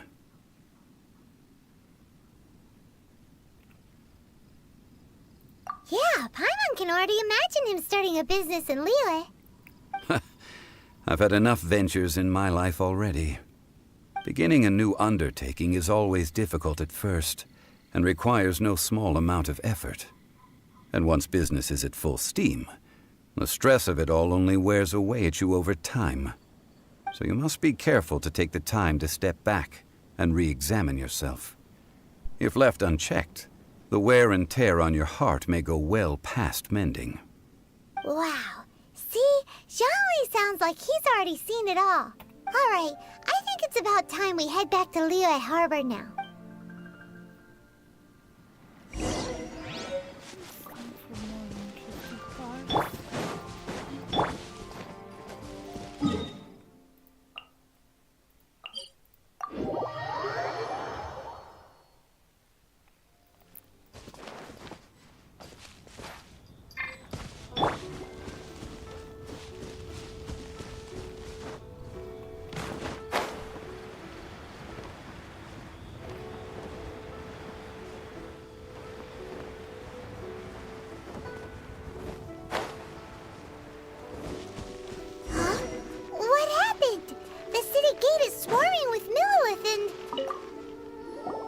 Ah, you're the consultant to Wangsheng Funeral Parlor. Mr. Zhongli, I presume. The Millelith are watching our every move now. These are desperate times. We mustn't act rashly. Desperate times? The Adepti of Joyun Karst are finally on the move. Do they intend to exercise force? Most likely. I've heard that some members of the Qixing have already gone to meet them. Well, I say meet, but it's more like they're attempting to stall the Adepti outside the city. However, both sides were quite obstinate and hit an impasse. It seems inevitable, given the current situation. The Adepti do not acknowledge the Qixing. They only acknowledge the contracts of the Geo Archon. If the two sides come to blows, Liyue Harbor will be in no position to stop them. Surely the Liyue Qixing are not the sort to give in so easily. Their boneheadedness is known throughout the lands. Yet it's because of that obstinacy that mortals and Adepti are now on the verge of conflict. And what now? How is it that the Fatui have come under fire? That's all Ningguang's doing. She proclaimed that in these tumultuous times, the Millelith must rein in the actions of the Fatui. Only now do they want to start keeping tabs on us? That's the Qixing for you. Anyway, Mr. Zhongli, you're one of Child's close associates. Please understand that your actions will reflect on us. Don't let anyone catch you off guard. It looks like things are about to boil over in Liyue Harbor.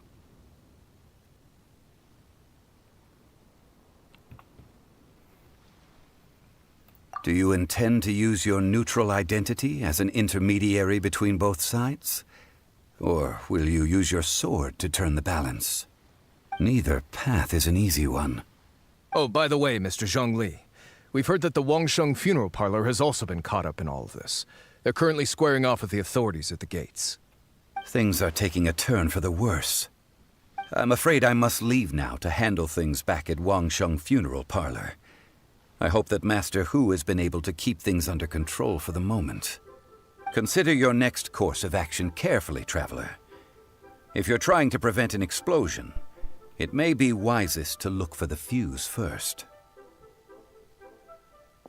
Okay. Having connections with the Fatui seems to be quite the double-edged sword. So what does Zhongli mean by looking for the fuse? For money. Oh, Paimon gets it. If there's anyone that wants to see the whole city turned upside down, it's definitely him. He must be waiting for the moment when no one is watching to do something really bad. But where could we find him now? Where would he go at a time like this?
Wow!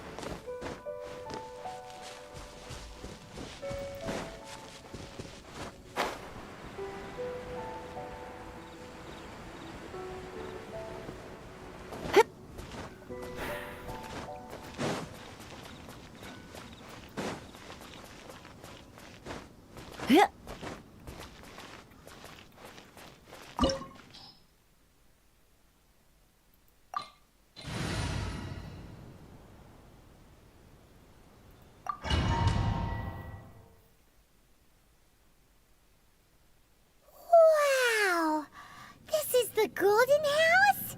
It looked impressive enough from the outside, but who would have guessed that it was even fancier on the inside? And so full of Mora. This is where all of Tibet's Mora is minted, right?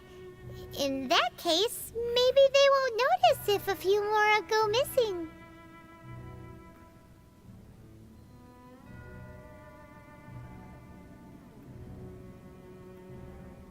Oh, so it's a trap! Tricky, tricky. Good thing Paimon's got you here. But even if we can't take any, we can still have a closer look, right? Or better yet, take a nap on top of a mountain of Mora. It's like a dream come true. Oh, right. Back to business. It's quiet. Too quiet. Surely someone's gotta be guarding something as important as the exuv. Huh? Look! What happened here? Uh-oh. Paimon smells trouble. Quick! We have to go make sure that the exuvia is all right.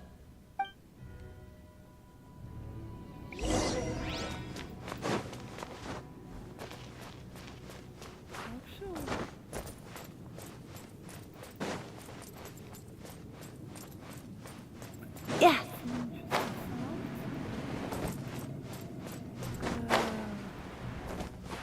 Yeah.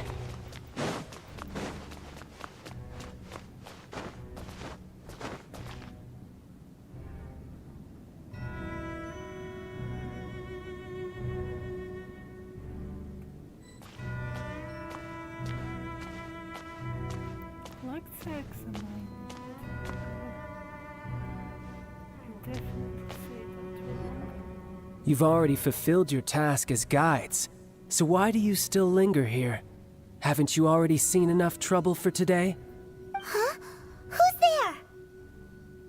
there? If you were Fatui, I imagine that you would be entitled to a generous reward from the Tsaritsa herself.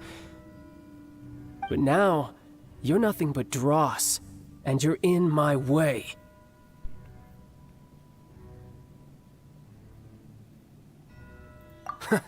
Although I'm deeply grateful to you that I was able to effortlessly find this secret location, don't you think that trying to stop me now would just be wasted effort? Stopping the Mora mints, hiding away the exuvia. The Chising are really pulling out all the stops this time. So you've been planning to take the Gnosis from inside the exuvia all along? As one of the 11 Fatui Harbingers, it's my duty to see the will of the Tsaritsa fulfilled. She will get that which she desires. I'm not asking for your blessing, and there's nothing you can do to stop me anyway. The time for discussion and diplomacy has already passed. I mean, if it were up to me, I would have skipped that stage to begin with. But I'm willing to do as the Tsaritsa deems fit. Either way, we now come to my favorite part. A simple pleasure, and one that I am oh so delighted to be sharing with you. The battle. Battle? So you're the type that goes looking for trouble, huh? You could say that. When Signora offended the deities outside the cathedral in Mondstadt, she swiftly left the scene once her mission was accomplished. Instead of confronting you directly, she chose to rely on the snow and ice to make her escape. She wouldn't want the knights to come running towards the sound of battle now, would she? When she faces a worthy opponent, she will prioritize her mission, weigh the outcomes, and consider the consequences of her actions. But as for me, the greatest pleasure of being a harbinger lies in crossing blades with strong opponents. We won't let what happened in Mondstadt ever happen again! Oh, so you intend to fight me? Good. I won't kill you, traveler. I'll just play along You're to the feel one the who thrill said of that we will battle. fight. Besides, you could never defeat me, not even in your wildest dreams.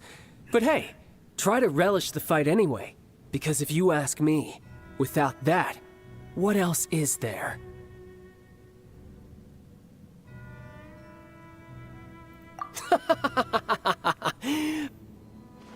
Fighting talk, I love it! Now let's see you live up to it. This chance is hard to come by, so show me all you've got. So very few ever get the chance to square off with a Fatui Harbinger. So come now, amuse me, and don't you dare disappoint. A fine opportunity.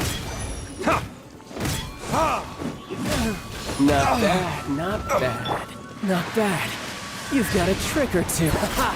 Good. No wonder Senora was so wary of you. Well, that just means I can go all out. Brace yourself. This is about to get tough.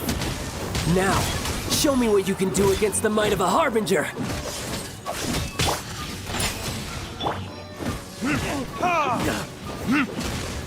Shake it out! You've got some skill. Dodge this!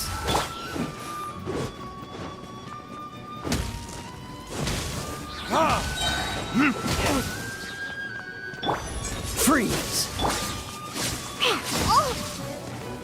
All you do is run. I definitely don't. Not bad. Your swordsmanship is quite impressive. But that's about as far as you'll get.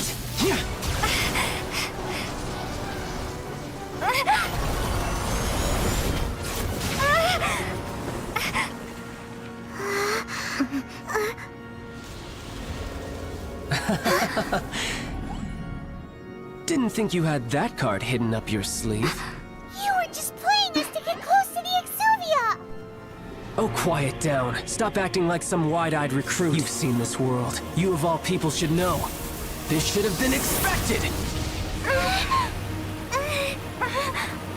Well then, I'll be taking Morax's Gnosis now! Huh? I see. Well, this is most unexpected. You beat me to it, didn't you?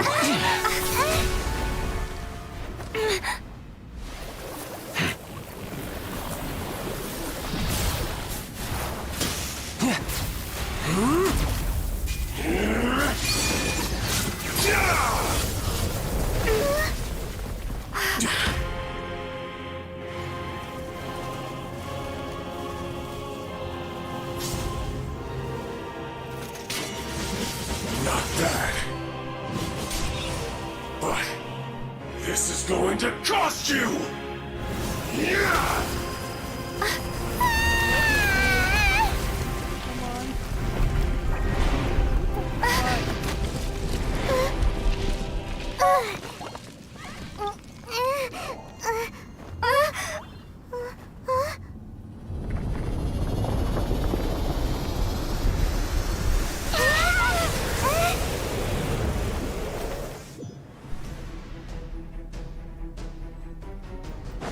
You got to the Gnosis ahead of me, didn't you? Did you simply move faster? Or did you leak the information regarding the Golden House to me on purpose? No matter. Hand the Gnosis over, now. Don't make me take it from you. We didn't take it!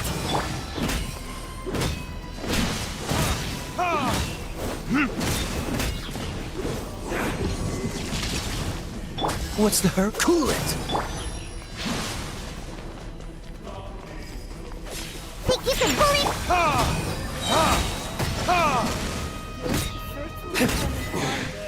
You're a cut above.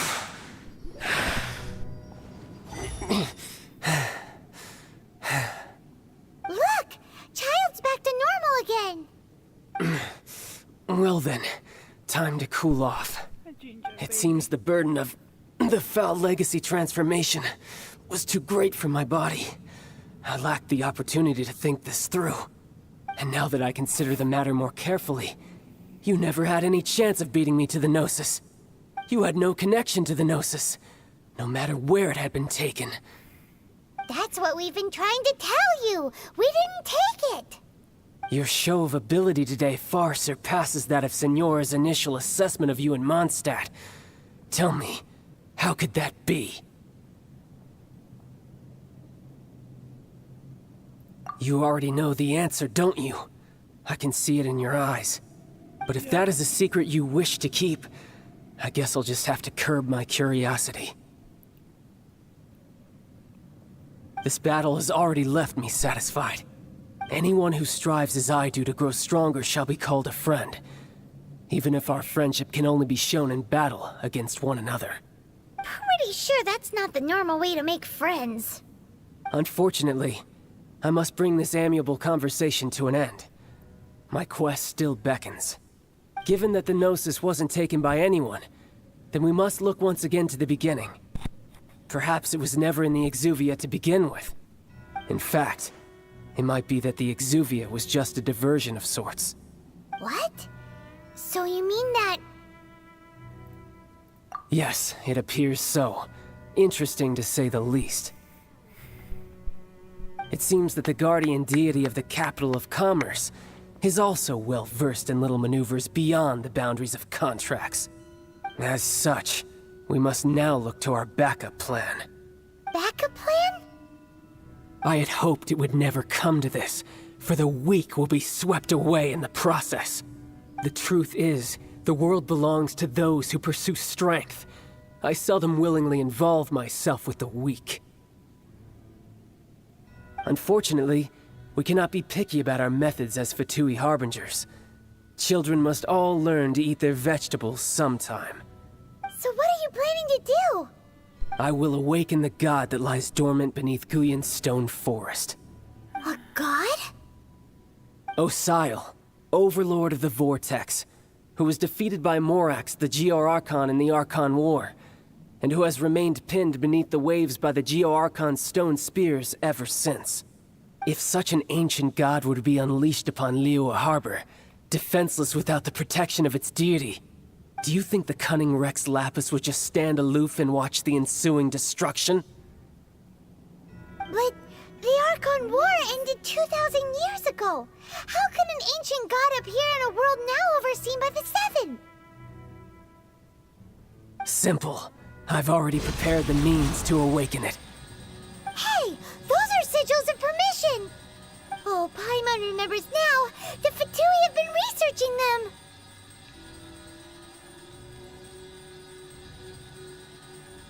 Indeed. The one that was given to you was just a byproduct of our research. With the power of so many sigils of permission concentrated in one place, along with that which was bestowed upon me as a harbinger by our Tsaritsa, breaking the subduing might of the Geo-Archon spears for a time should be no obstacle. Using the powers of ancient gods in such a situation fails to interest me, and is largely against my principles. But knowing that such an action will not only force the Geo-Archon to show its hand, but you as well, that makes matters a little more intriguing. That won't happen. Not the way you think.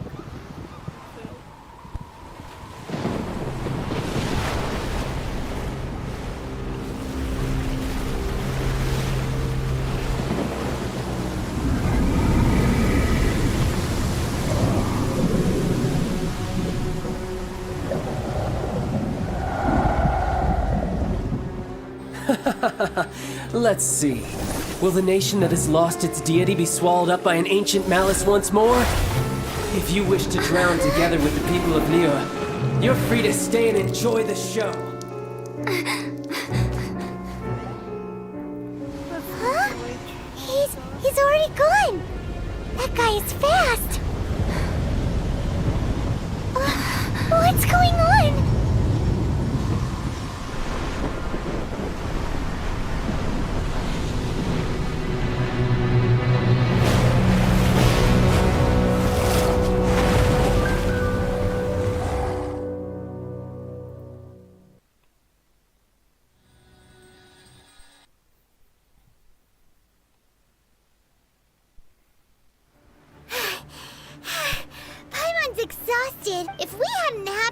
the Jade Chamber flying over just as we came out of the Golden House, we really wouldn't have known which way to go.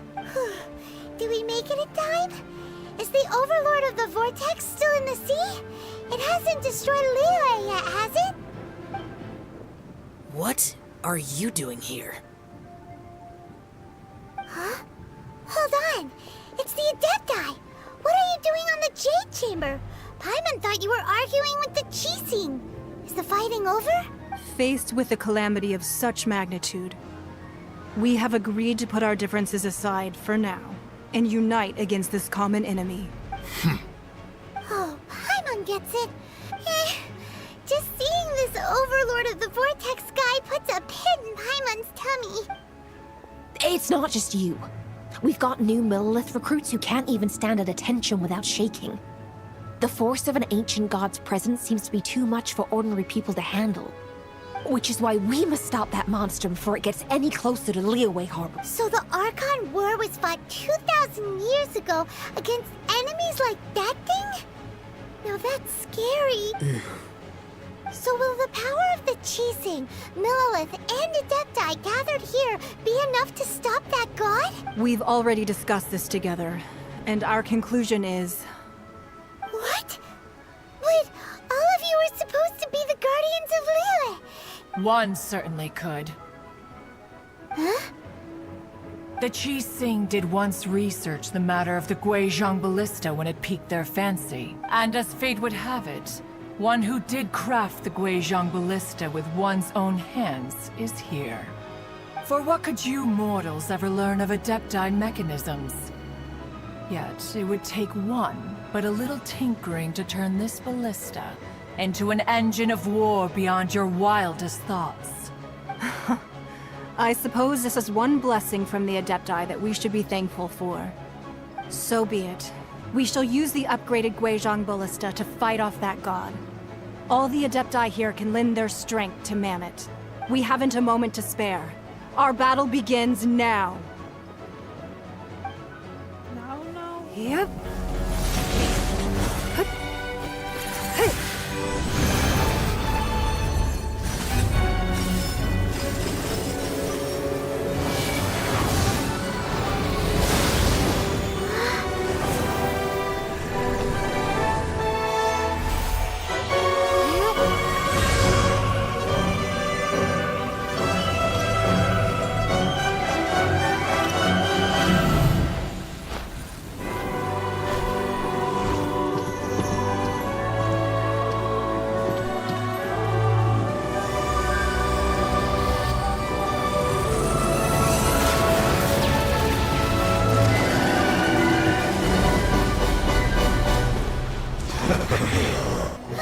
The Fatui! They're attacking the Guizhong Ballista!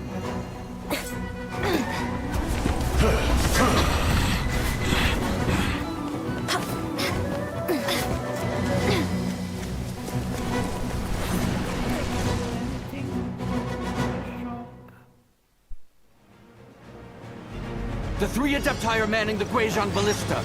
Do not let the Fatui disturb their work! All Millelith who are able, to me! Let's go help too! We Adepti have not faced a god in several millennia. Let one see what you're made of then. What strength remains within you, one wishes to witness.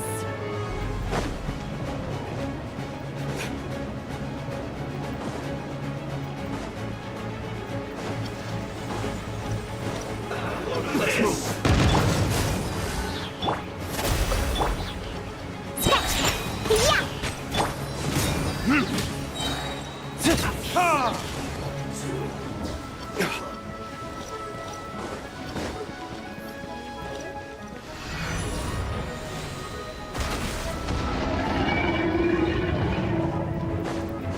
Time for retribution! Ha!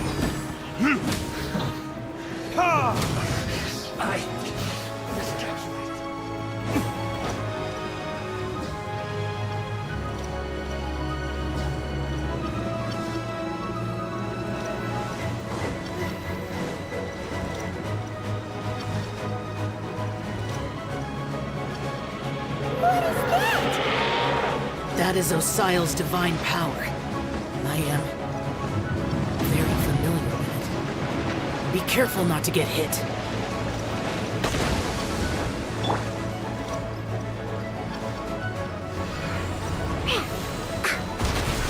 The Fatui! Their attacks are unrelenting! How daring. Snezhnai's diplomats will answer for this afterward. Every last one.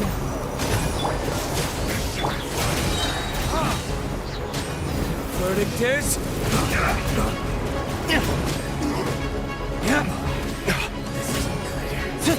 The ancient god's attacking again! There are so many Fatui too! We can't help! Were you about to say we can't hold them, children?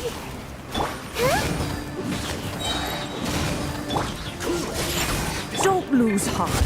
Here, take this. This is Adeptal air! That light from your body, it's like they're carrying a giant cars! Wow! It's Madame King's shockwave! Its grade is really strong! Looks like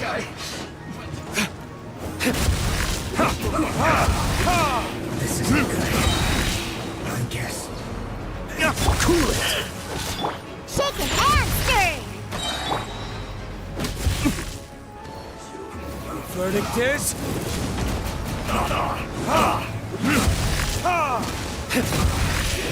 Yes, this is it. With the blood of the Chilean, I guard you against evil! Cast your fear of injury by the wayside, and fight with all your might! I too did this during the Archon War! So this is what Ganyu's like in a fight! My name means swiftness. Take my power and run as I do. We're going too fast!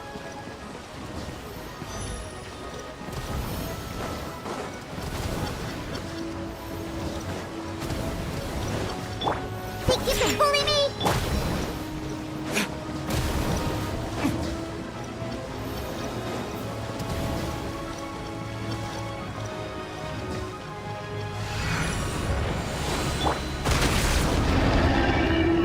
Child, you are strong in body and spirit. Perhaps you can withstand 3 forms of adeptal energy at once. This will hurt a little. Please bear with us. Once you've adapted, try to use them in battle.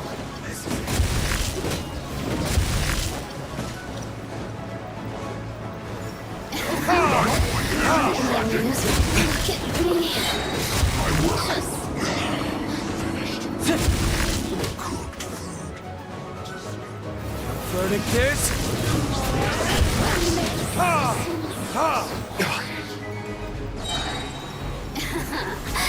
Let me amuse myself. I guess. This is it. Exercise caution! I fear that the god's power has reached its peak! In other words, if we hold here, there's nothing worse to come, right? Look at me. The merrier. This one will be frozen in time. Cool.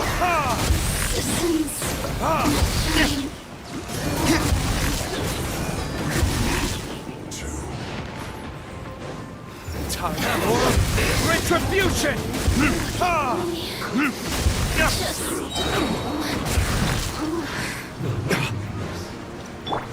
Oh, so sorry. Dodge this! Diana Special! Verdict is... Looks like I went too far. Stay right. This is it.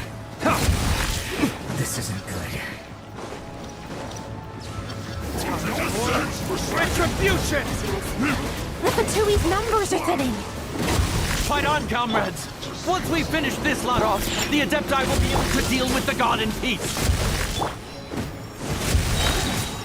Look at me. Don't get frostbite.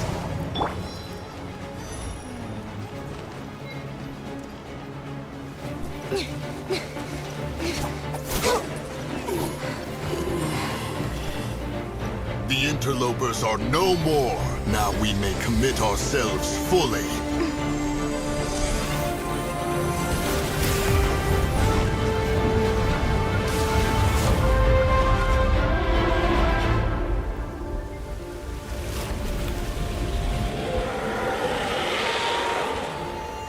It's working! We just need to keep this up!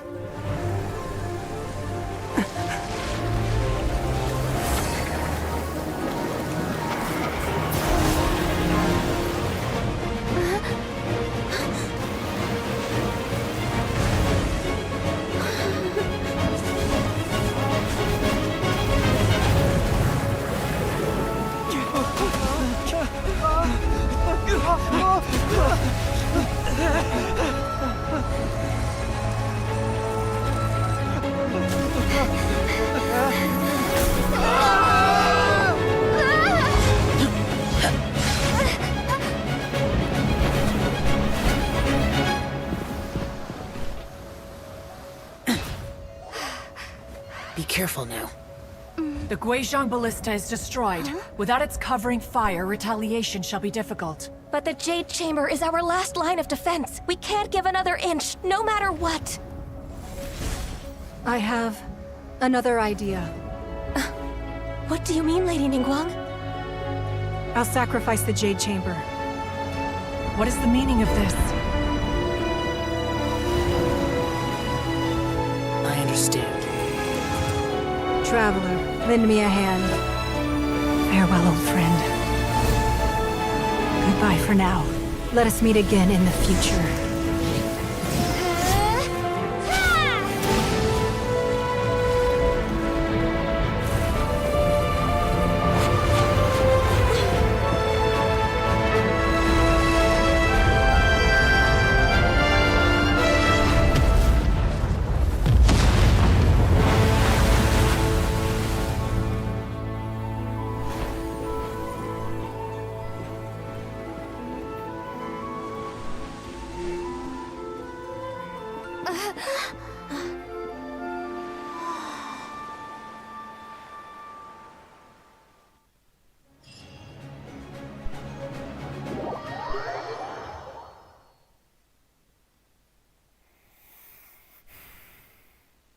Is it finally over? The ominous aura of that monster has indeed begun to fade. The effects of the Sigil of Permission last but a short time. It will be some time before the Overlord of the Vortex can make any waves again. We are indebted to you for your assistance. If the Adepti hadn't happened to be here, the future of Liyue Harbor would surely have been in great jeopardy. Save your flattery. We didn't just happen to be here. Surely you won't pretend to have forgotten the reason for which we came? Come now. There's no need for such harsh words, Cloud Retainer. I've heard that when Ningguang began learning to do business, she had already started setting aside part of her then limited income in preparation for building the Jade Chamber. At first, it was only the size of a small room, but with continued expansion, it has become the palace that lies before you now. It is a testament to Ningguang's entire life, both as a businesswoman and as the backbone of the Liyue Qixing. Seeing the Jade Chamber destroyed in the defense of Liyue means much to her. To me, such cooperation and sacrifice deserves at least some recognition, don't you agree? Well, I was really hoping you would say that such sacrifice could at least be used as some leverage in our negotiations. Thank you all for hearing me out. We know very well why the Adepti came here today. But please forgive us. We cannot yield to your wishes. Oh? 3,700 years.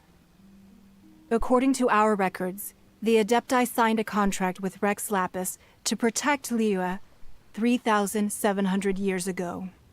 Even to this very day, Liyue and its lands have stood the test of time, immovable as stone, just as it was thousands of years before. This is truly no small feat. But that does not mean that the Liyue of today is the same city as it was all those years ago. Do not merely cast your protective gaze upon the land. Instead, focus your sights on our city and each of the citizens that dwell within it. Are you questioning our means of protecting Liyue? I mean no offense. I simply hope that our Adepti forebears would see Liyue in a new light. Forebearers, you say? One doubts you would be fit to be part of such a lineage. This morning, Rex Lapis appeared to me in a dream. What? In the dream, I yearned to tell him that we Qixing, though mortal, are equally bound to the contract.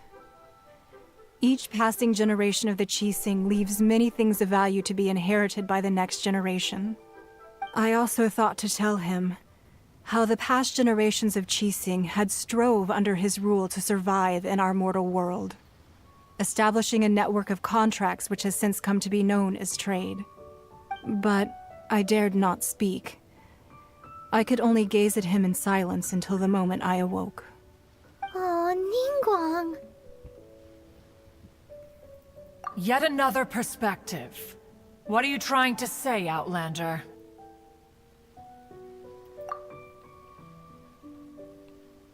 Right! That's something that happened in Mondstadt. It's a story about the Four Winds and the people of the Animal Archon.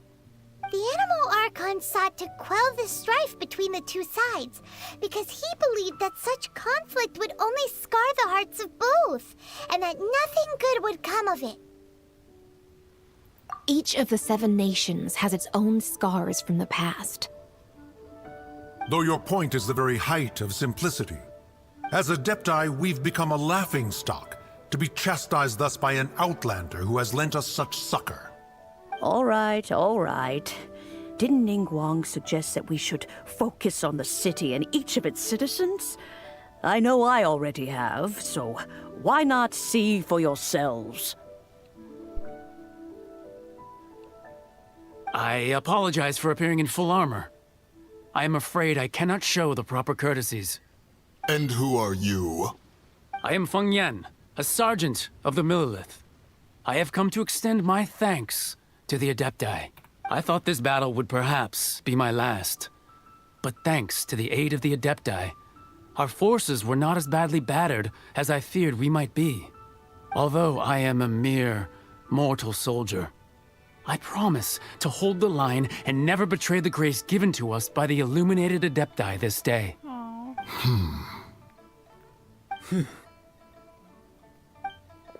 Huh?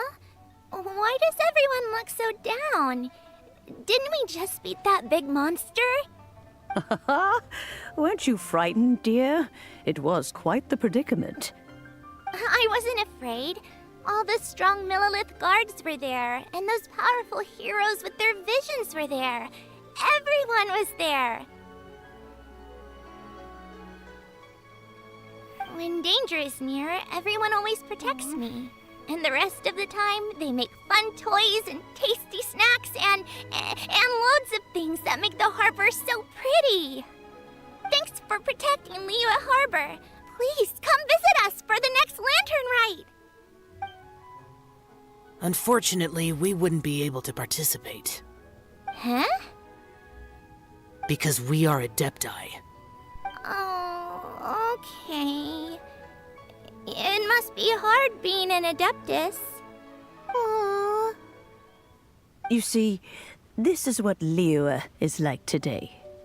The country of contracts is grateful to the Adepti for their protection, but it is no longer necessary for the city to rely on the Adepti's power to solve every little niggling matter. Although their blood is weak, there is still strength to be found in those we call mortals. The time of contracts between gods and Liyue has long since passed. Now is the time of contracts between Liyue and its people. Seeing the port around us now, it is hard not to feel a bit out of place. Wouldn't you say so, Cloud Retainer? Your line of inquiry is askew. One did not spearhead this expedition to Liyue Harbor. Seems like the Adepti have had a change of heart.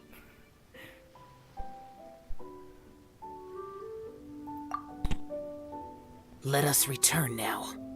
Eager to leave, conqueror of demons. Yes, one understands what the Conqueror of Demons means. The city of Liyue has changed much after our long separation. One fears that by the time one finally grasps the new contracts of Liyue, you humans would have once again changed the place beyond recognition. Fair enough. Away we shall, and return whence we came. Since we Adepti have consensus, then one shall persist no further. But how will we ensure that the Liyue Qixing will not simply exploit their power once we depart? In my view, that is still a thing to be guarded against. All right, Mooncarver, you needn't worry. It seems to me that this right of supervision is best left to the people of Liyue. Looks like the conflict between humans and Adepti was avoided. All's well that ends well, huh? Oh, right! It's nice that we've got peace and all, but we're forgetting one thing. Child wanted to unleash the god so he could lure Rex Lapis out. But we were able to handle the Overlord of the Vortex on our own. So Rex Lapis never showed up. Oh, and speaking of that, don't we still need to get to the bottom of that Archon's death, too?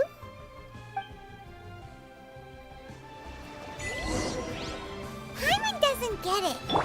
But isn't the strongest lead we have the Adepti-less rite of parting that we're organizing? No idea where Zhongli's gone. Let's ask for him at Wangshen Funeral Parlor.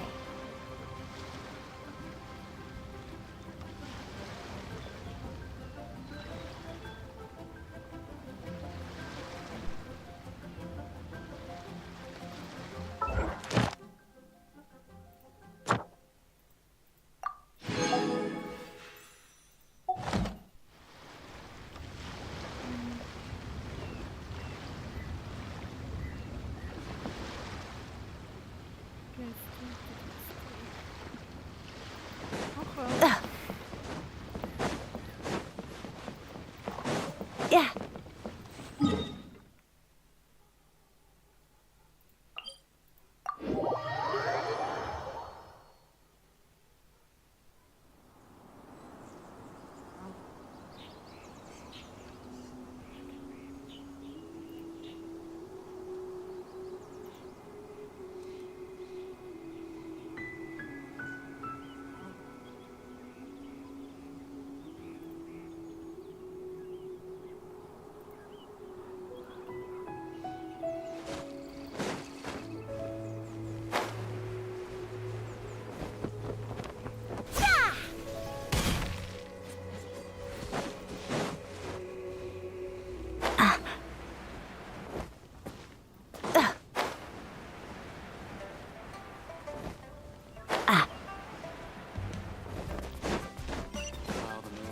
Yeah.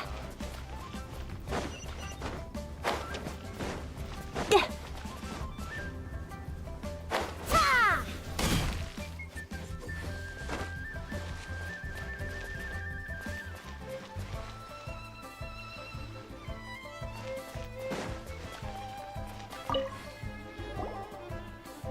Is there anything I can do for you two? I'm afraid that Wangshen Funeral Parlor isn't in the best state to receive guests. We've come to see Zhongli. Could you please tell him we're here? Unfortunately, Zhongli isn't here at the moment. It seems he went to Northland Bank. Doesn't the Northland Bank belong to the Fatui? Last time we saw Zhongli was before we went to the Golden House. Do you think he doesn't know about the attack on Liyue? Visiting the Fatui at a time like this could only mean more trouble. We had better go and make sure that everything is okay.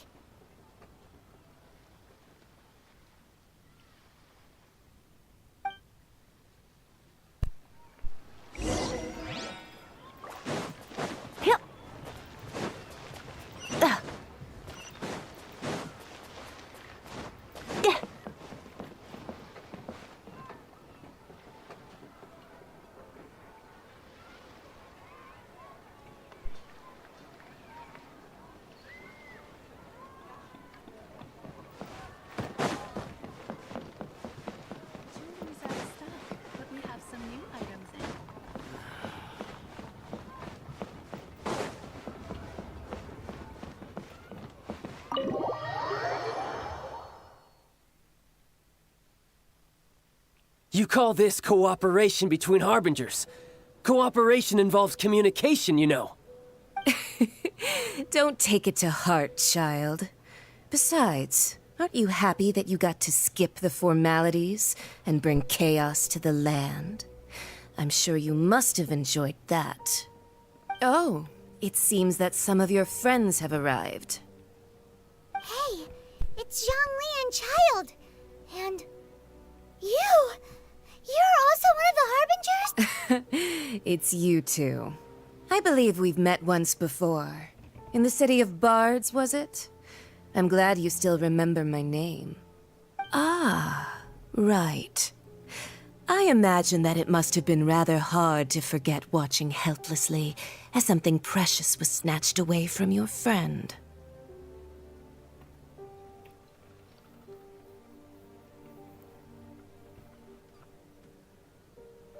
No, don't let her get to you! You've yet to gather the powers of all 7 elements, and our last battle at the Golden House was almost more than you could handle. So it might be best to keep things peaceful this time, seeing that 2 of the Harbingers are here. I can take Well, them. if it isn't you two. Paimon. This is our first time seeing each other since Liyue was nearly wiped off the map. This is certainly a bit awkward, wouldn't you say? Paimon knew that we should never have trusted a Fatui Harbinger. Oh, now don't say that. Sure, I may have misled you, but I never had anything against you personally. Besides, I thought we were getting along quite well together, didn't you? Except for that little tussle we had at the end. Nothing personal. We just have different views, that's all. Of course, you may very well hold this against me, but that's up to you. The real deceivers here are Senora and Zhongli. Curse them for leading me on. So actually, I think... Stop wasting time, child. There'll be plenty of time to chat once I'm through here. You remember the agreement, Morax. Now, if you would be so kind. The Gnosis, please. What in the world are you talking about? The contract is fulfilled. That which thou seeketh is now bestowed unto thee. For my...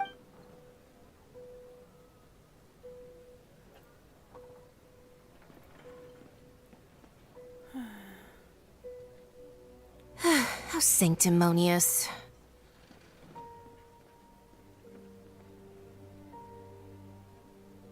What? So you're the Lord of Chiao? No, wait. That's an exciting twist and all, but why give the Gnosis to the Fatui? I do not give it for free.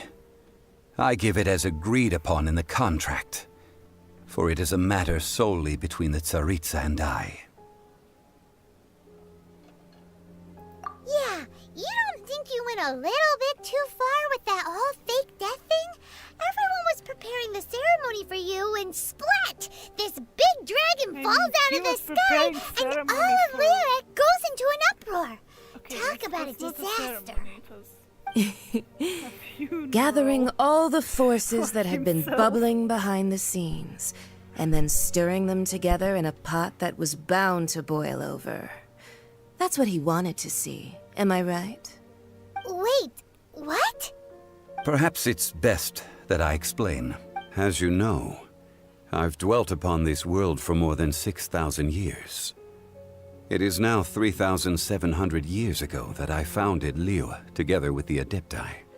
Even boulders that can withstand whirlpools will erode with the passing of time. I kept convincing myself that cracks had not begun to form, and that the end of my time had not yet come.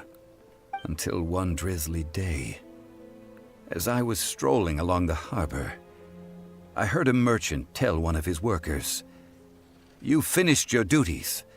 Go ahead and call it a day." I stood motionless among the crowds, asking myself, have I already finished my duties? Oh, Zhongli. But as I began to consider relinquishing my divine role, I soon discovered that many reasons still remained to not hastily depart. Was Liyue, the city I had dwelt in for so long, Already prepared to enter its next age?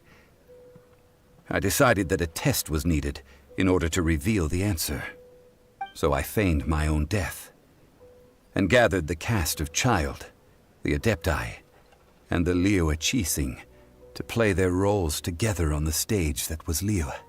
That's right, which is why I continued to safeguard the Gnosis until now. So you mean that if the chaos ever reached the point of no return, you would simply appear and use your divine powers to bring Liyue back under control? Of course, and it would have been all too easy for him too. Just as a child quickly matures after losing their parents, so has Liyue matured when faced with the death of its deity. In the end, the resolution to all that has transpired was even more satisfactory than I could have hoped for. Take the Adepti, for instance. Owing to their years of seclusion, they were the least informed. Yet when faced with a crisis, they commendably showed the greatest amount of restraint possible. Not only did they manage to cooperate with the Qixing, but in the end, they even made efforts to understand the hearts of the people. Credit is also due to Signora, the emissary dispatched by the Cryo-Archon to fulfill our contract. At my request, she kept everything she knew in strict confidence. This despite the eavesdropping ears of her colleague, Child. This meant I could remain as Zhongli, even having the chance to fulfill the age-old traditions of Liyue in this mortal form. Thank you for joining me on this journey, traveler. All of these things turned out as I had planned. There is only one thing that I had not anticipated, and that was the conduct of the Liyue Qixing. I had expected them to do no more than the Adepti, to come to the defense of Liyue. But when all was said and done, they seized the opportunity to supplant Liyue's divine protectors, and used the subsequent power vacuum left by my death to quickly gain complete control of Liyue. Huh? That doesn't sound good at all. On the contrary, I think it is excellent. I had always feared that it was too soon for them to take over from me. And it was also that which I longed for the most. As such, this is the best parting gift anyone could have given this god of old. Hey, what about me? Doesn't anyone feel the least bit of remorse for deceiving me? You've practically kept me in the dark. I think that thanks would be more appropriate. You certainly played no small part in all of this, wreaking havoc and turning the city upside down. The Lord of Geo ought to thank you for your performance, if anything. If you hadn't created the pressure of a battle between mortals, Adepti, and a god, the lump of coal resting in the hands of the Geo-Archon, Liyue, would never have been able to become a dazzling diamond of a city. Huh? Just whose side are you on, mocking me like that? Are you itching for a fight? Well, she's not on your side, that's obvious.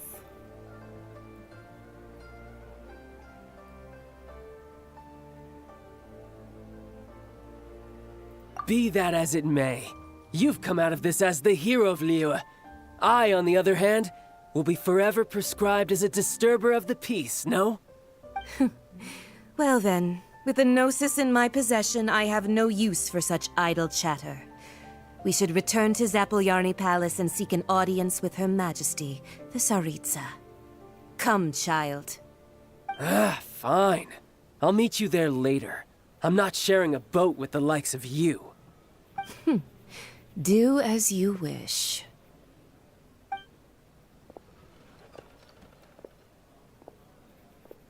Now then, is there anything else you wish to ask me? Baby Ziggy. Right! As Zhongli always told us, a good trade is a fair trade. Paimon has no idea what could be a good trade for a Gnosis. Realistically speaking, there is no such thing. Huh? However, I am the god of contracts. For thousands of years, I have made countless contracts. If the deal was of no benefit, then I certainly would not be inclined to agree to it. My agreement with the Cryo-Archon will be the last of my contracts as the Geo-Archon. My contract to end all contracts.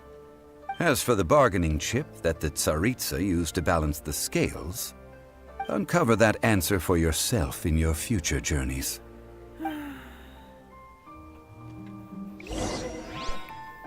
Hopefully, next month we will know something.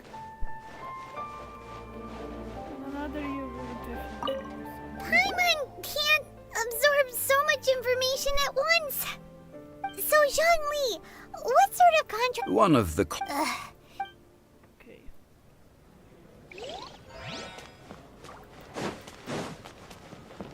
Yeah.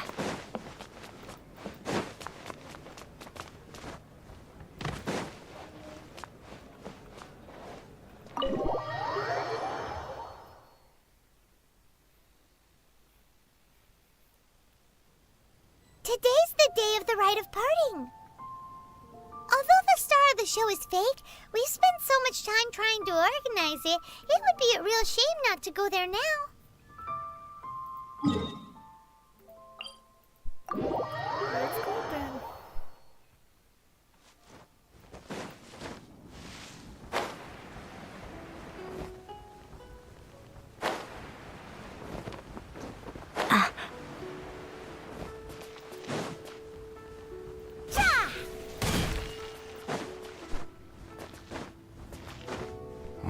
Well, since we're going through with this rite of parting, I guess it means that those rumors hit the nail on the head.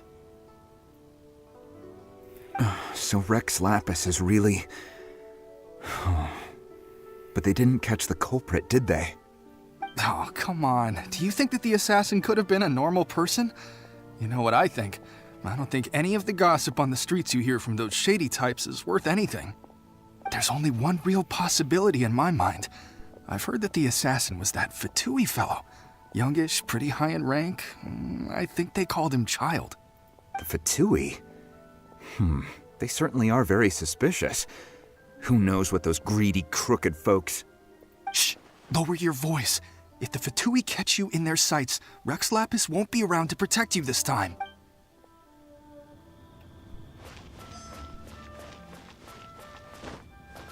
You know that god from the ocean couldn't have just shown up out of nowhere. I mean, it's been 2,000 years since Rex Lapis subdued it. Yes, and to think that this happened right on the heels of the incident with Rex Lapis, too. Say, do you think the person who assassinated our lord and released that evil god might have been one and the same? Now that you mention it, that's very possible. Yes, it's very possible indeed. I mean, it all fits together. That person must have colluded with the evil god to harm Rex Lapis. Oh, that wicked, black-hearted scoundrel. Still, what sort of supernatural prowess must this person possess to be able to do such things? I have never heard of such a person in all my years. Ah, forget it. Guessing's no use to us. Look, the Millilith over there looks like he's about to make an announcement. Let's hear...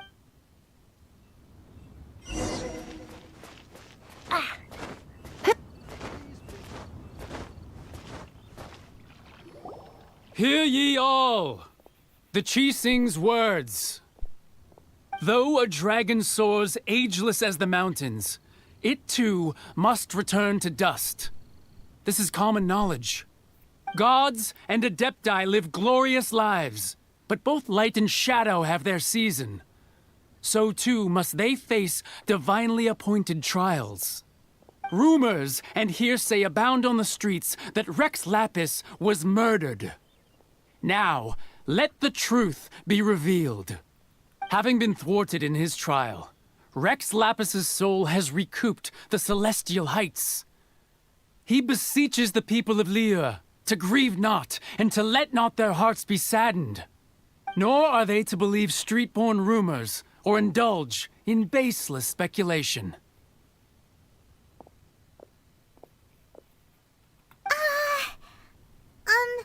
Paimon needs a translation on what the Qixing's announcement said.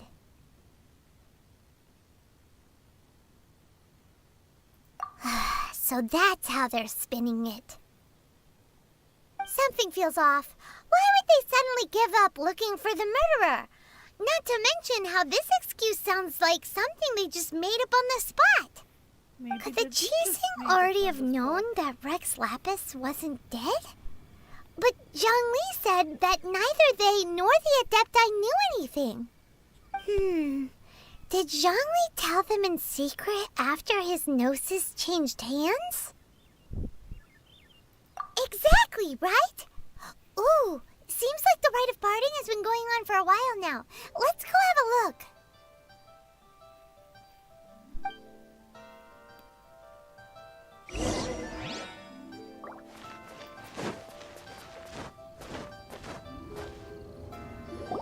Look, it's Ningguang and Keqing.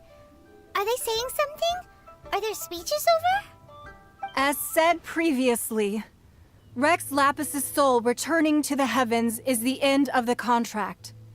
And it is also the end of an era. 3,700 years of contracts burnt and reduced to ash. Well, We, the people of Liyue, were indeed prosperous. But blinded by our prosperity, we forgot that time can be pitiless. The long, unending dream of our Archon walking among us. Now that we have awoken from our dream, we must learn to say farewell. Will you stand with us as we re-establish our contracts? As we build a new age of prosperity? So concludes the words of Her Eminence the Tianquan. Does Her Eminence the Yuheng have anything to add? Huh? Is she looking this way? Traveler? Yikes! She really is looking our way! Is that the traveler who they say defeated the ancient god? So young. The Liyue Qixing always repay their debts. And as you've heard, our eyes see far and our reach is long. Name your price. You deserve that much. Whoa! calm down, Paimon.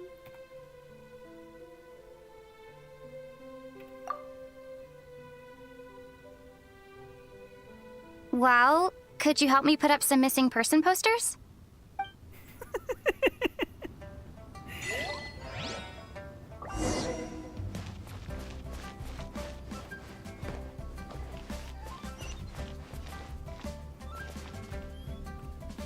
Roping you in was possibly the most masterful move we could have made. I believe that future generations will say so too when our deeds come up for their review. Why you... Were you just trying to look cool earlier? Or are you really that selfless? If you were looking for someone, you could have just told me that in private. I mean, I really just want to find my brother. The cleanup of the premises, managing the crowds as they exit, making an account of the rite. There's much that remains to be done. I didn't miss anything, did I?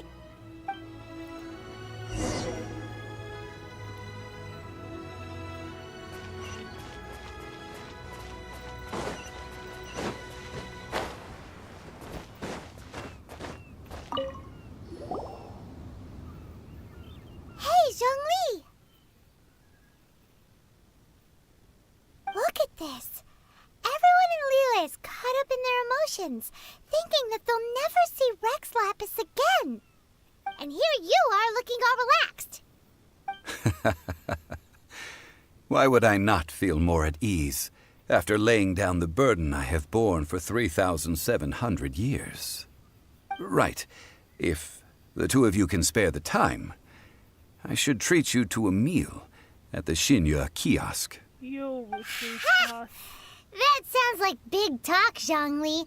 Paimon might have believed you if you were treating us to some third-round knockout, but you'd have to pay out your nose just to stand inside Liyue kiosk. Are you sure you can afford it? You're right. I do lack the Mora. As the Rex Lapis Morax, I can easily create Mora. But since I have chosen to walk this earth as the mortal Zhongli, I should abide by the same rules that mortals do.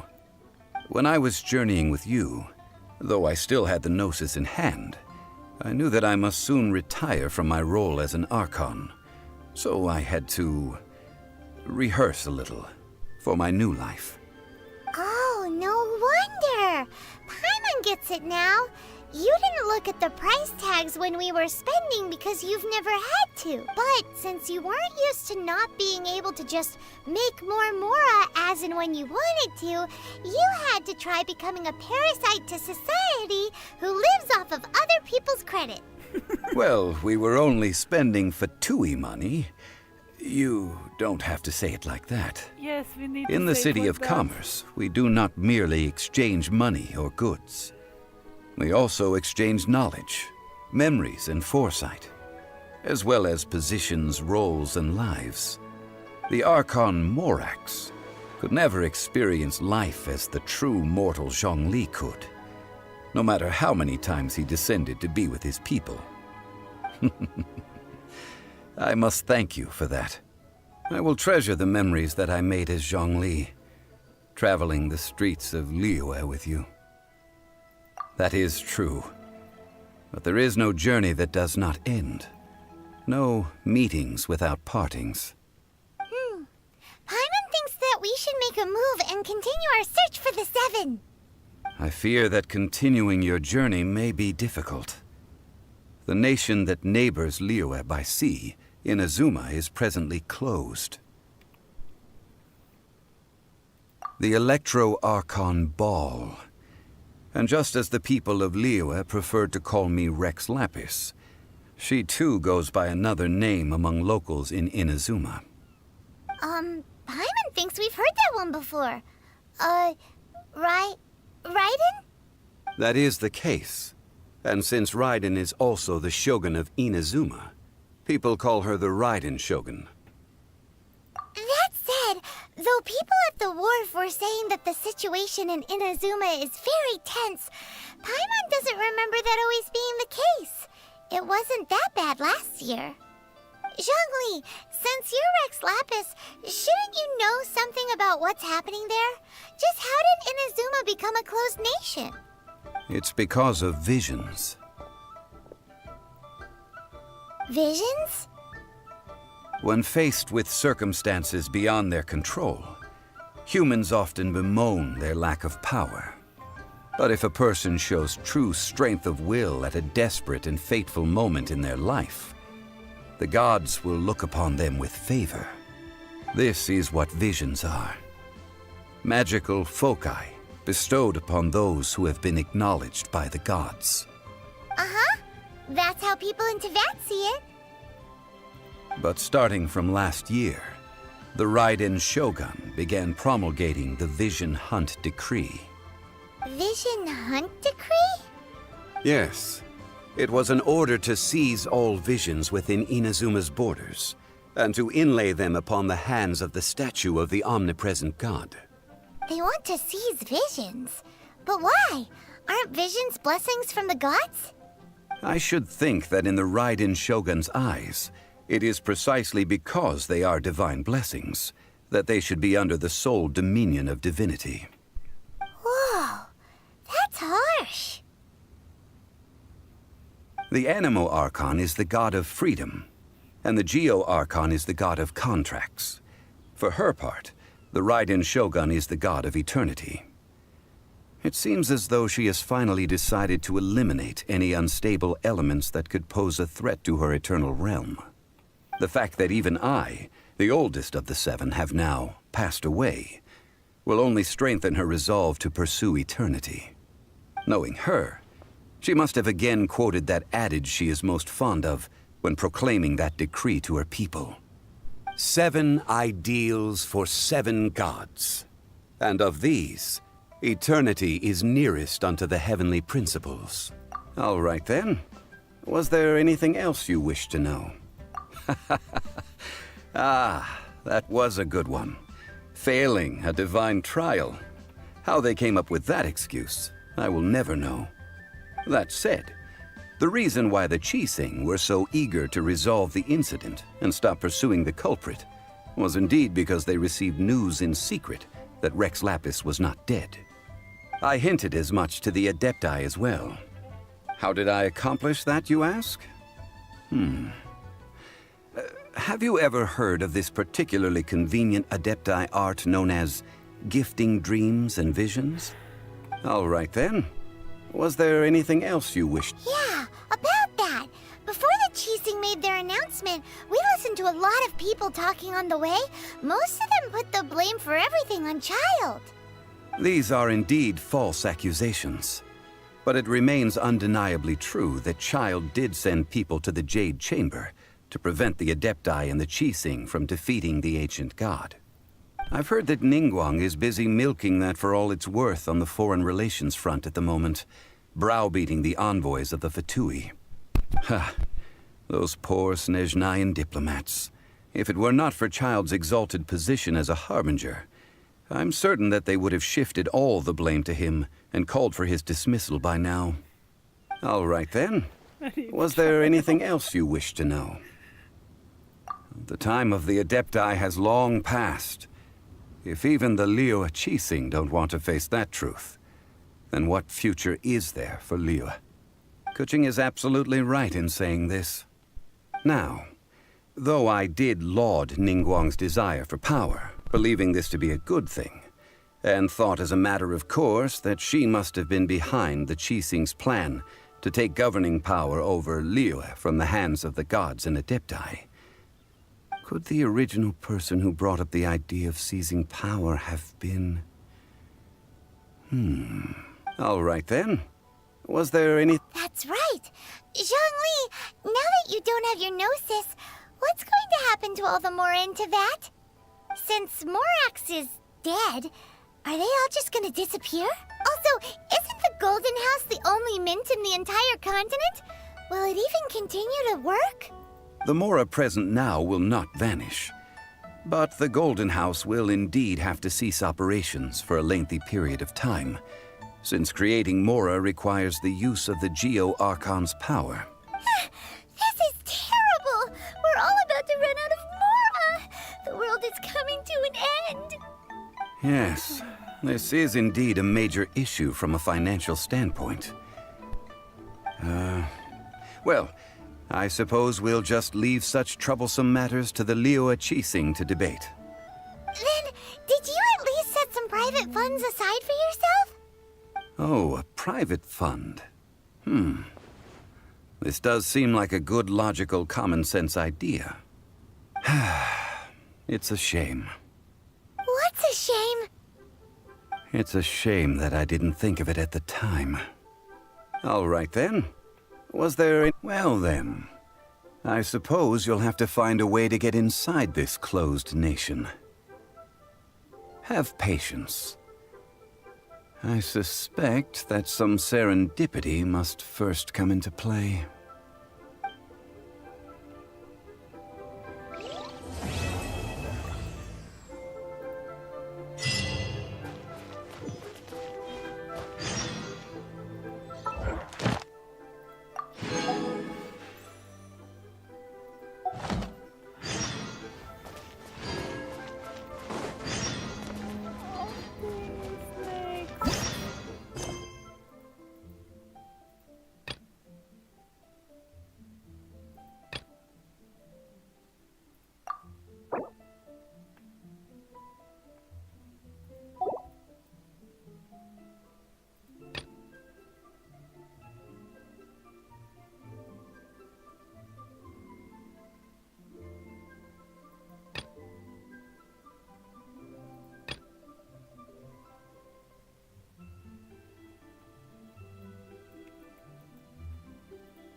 just do one. Oh, come on.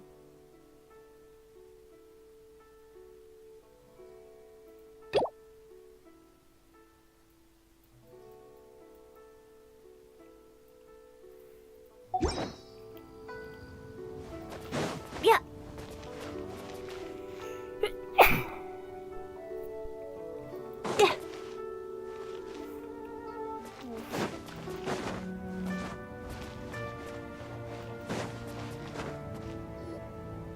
Wait. I have gathered everyone here today to make an important announcement. Perhaps some of you will have heard the news already. I am, in fact, planning to rebuild the Jade Chamber. Rebuild the Jade Chamber? That's a huge project! So the rumors are true.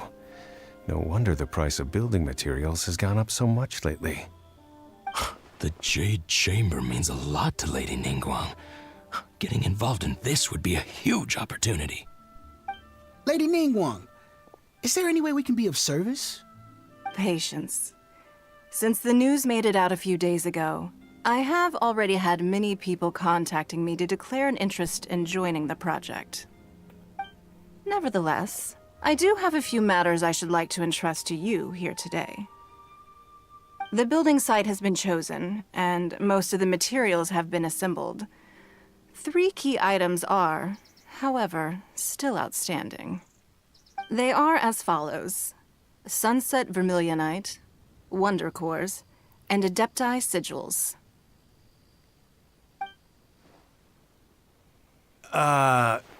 Excuse my ignorance, Lady Ningguang. I'm familiar enough with Plostrite, but I've never even heard of those other 2.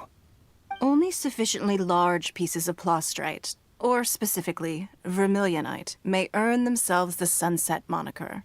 This stone is what allows the Jade Chamber to float. Wonder Cores, meanwhile, are the central components of the mechanical structure of the Jade Chamber. Adepti Sigils serve as a means of integrating the mechanical devices with Adepti art. They are as indispensable as the mechanical core itself.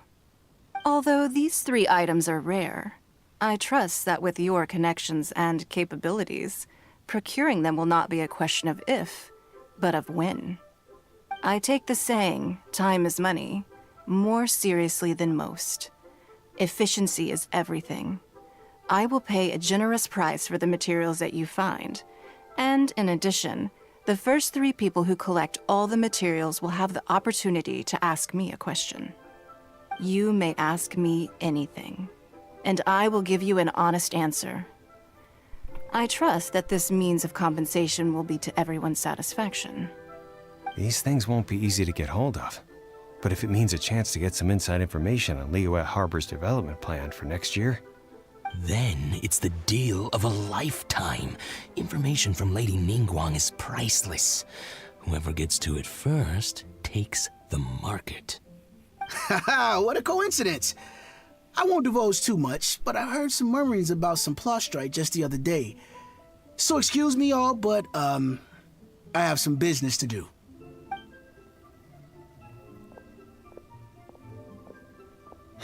No. We better move quickly, or this opportunity will be snatched away from us. Ningguang's rebuilding the Jade Chamber? This is a huge deal! Let's get involved! So you heard my announcement, did you? What do you think? Interested? Yes. Providing the question pertains to something I am knowledgeable about.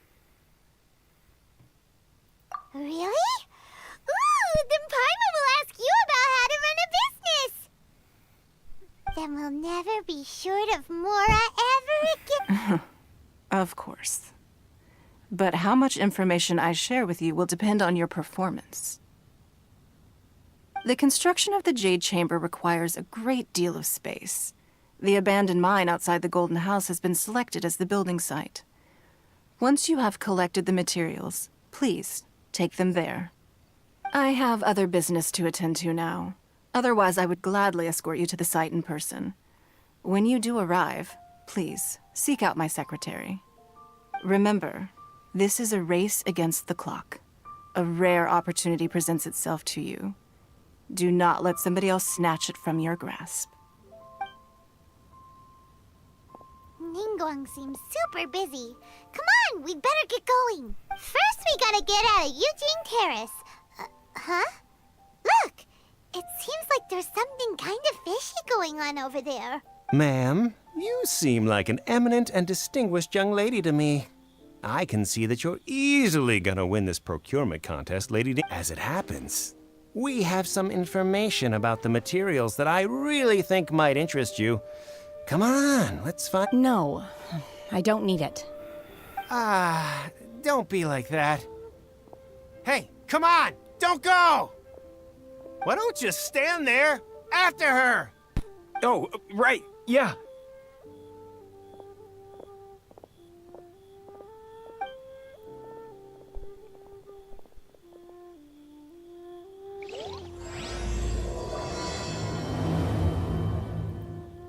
Did you hear that? They said they had some useful information!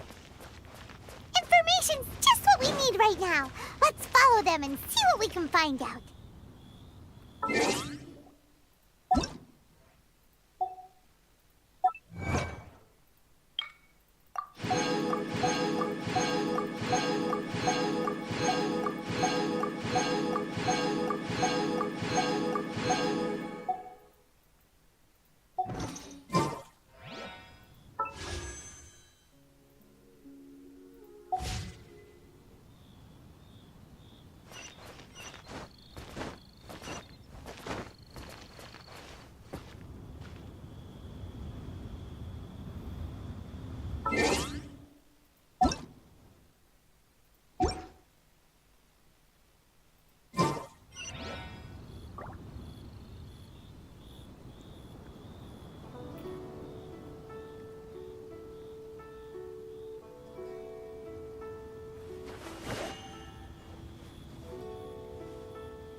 There, if there's anyone watching at all, thank you for watching and hope you have had fun like watching this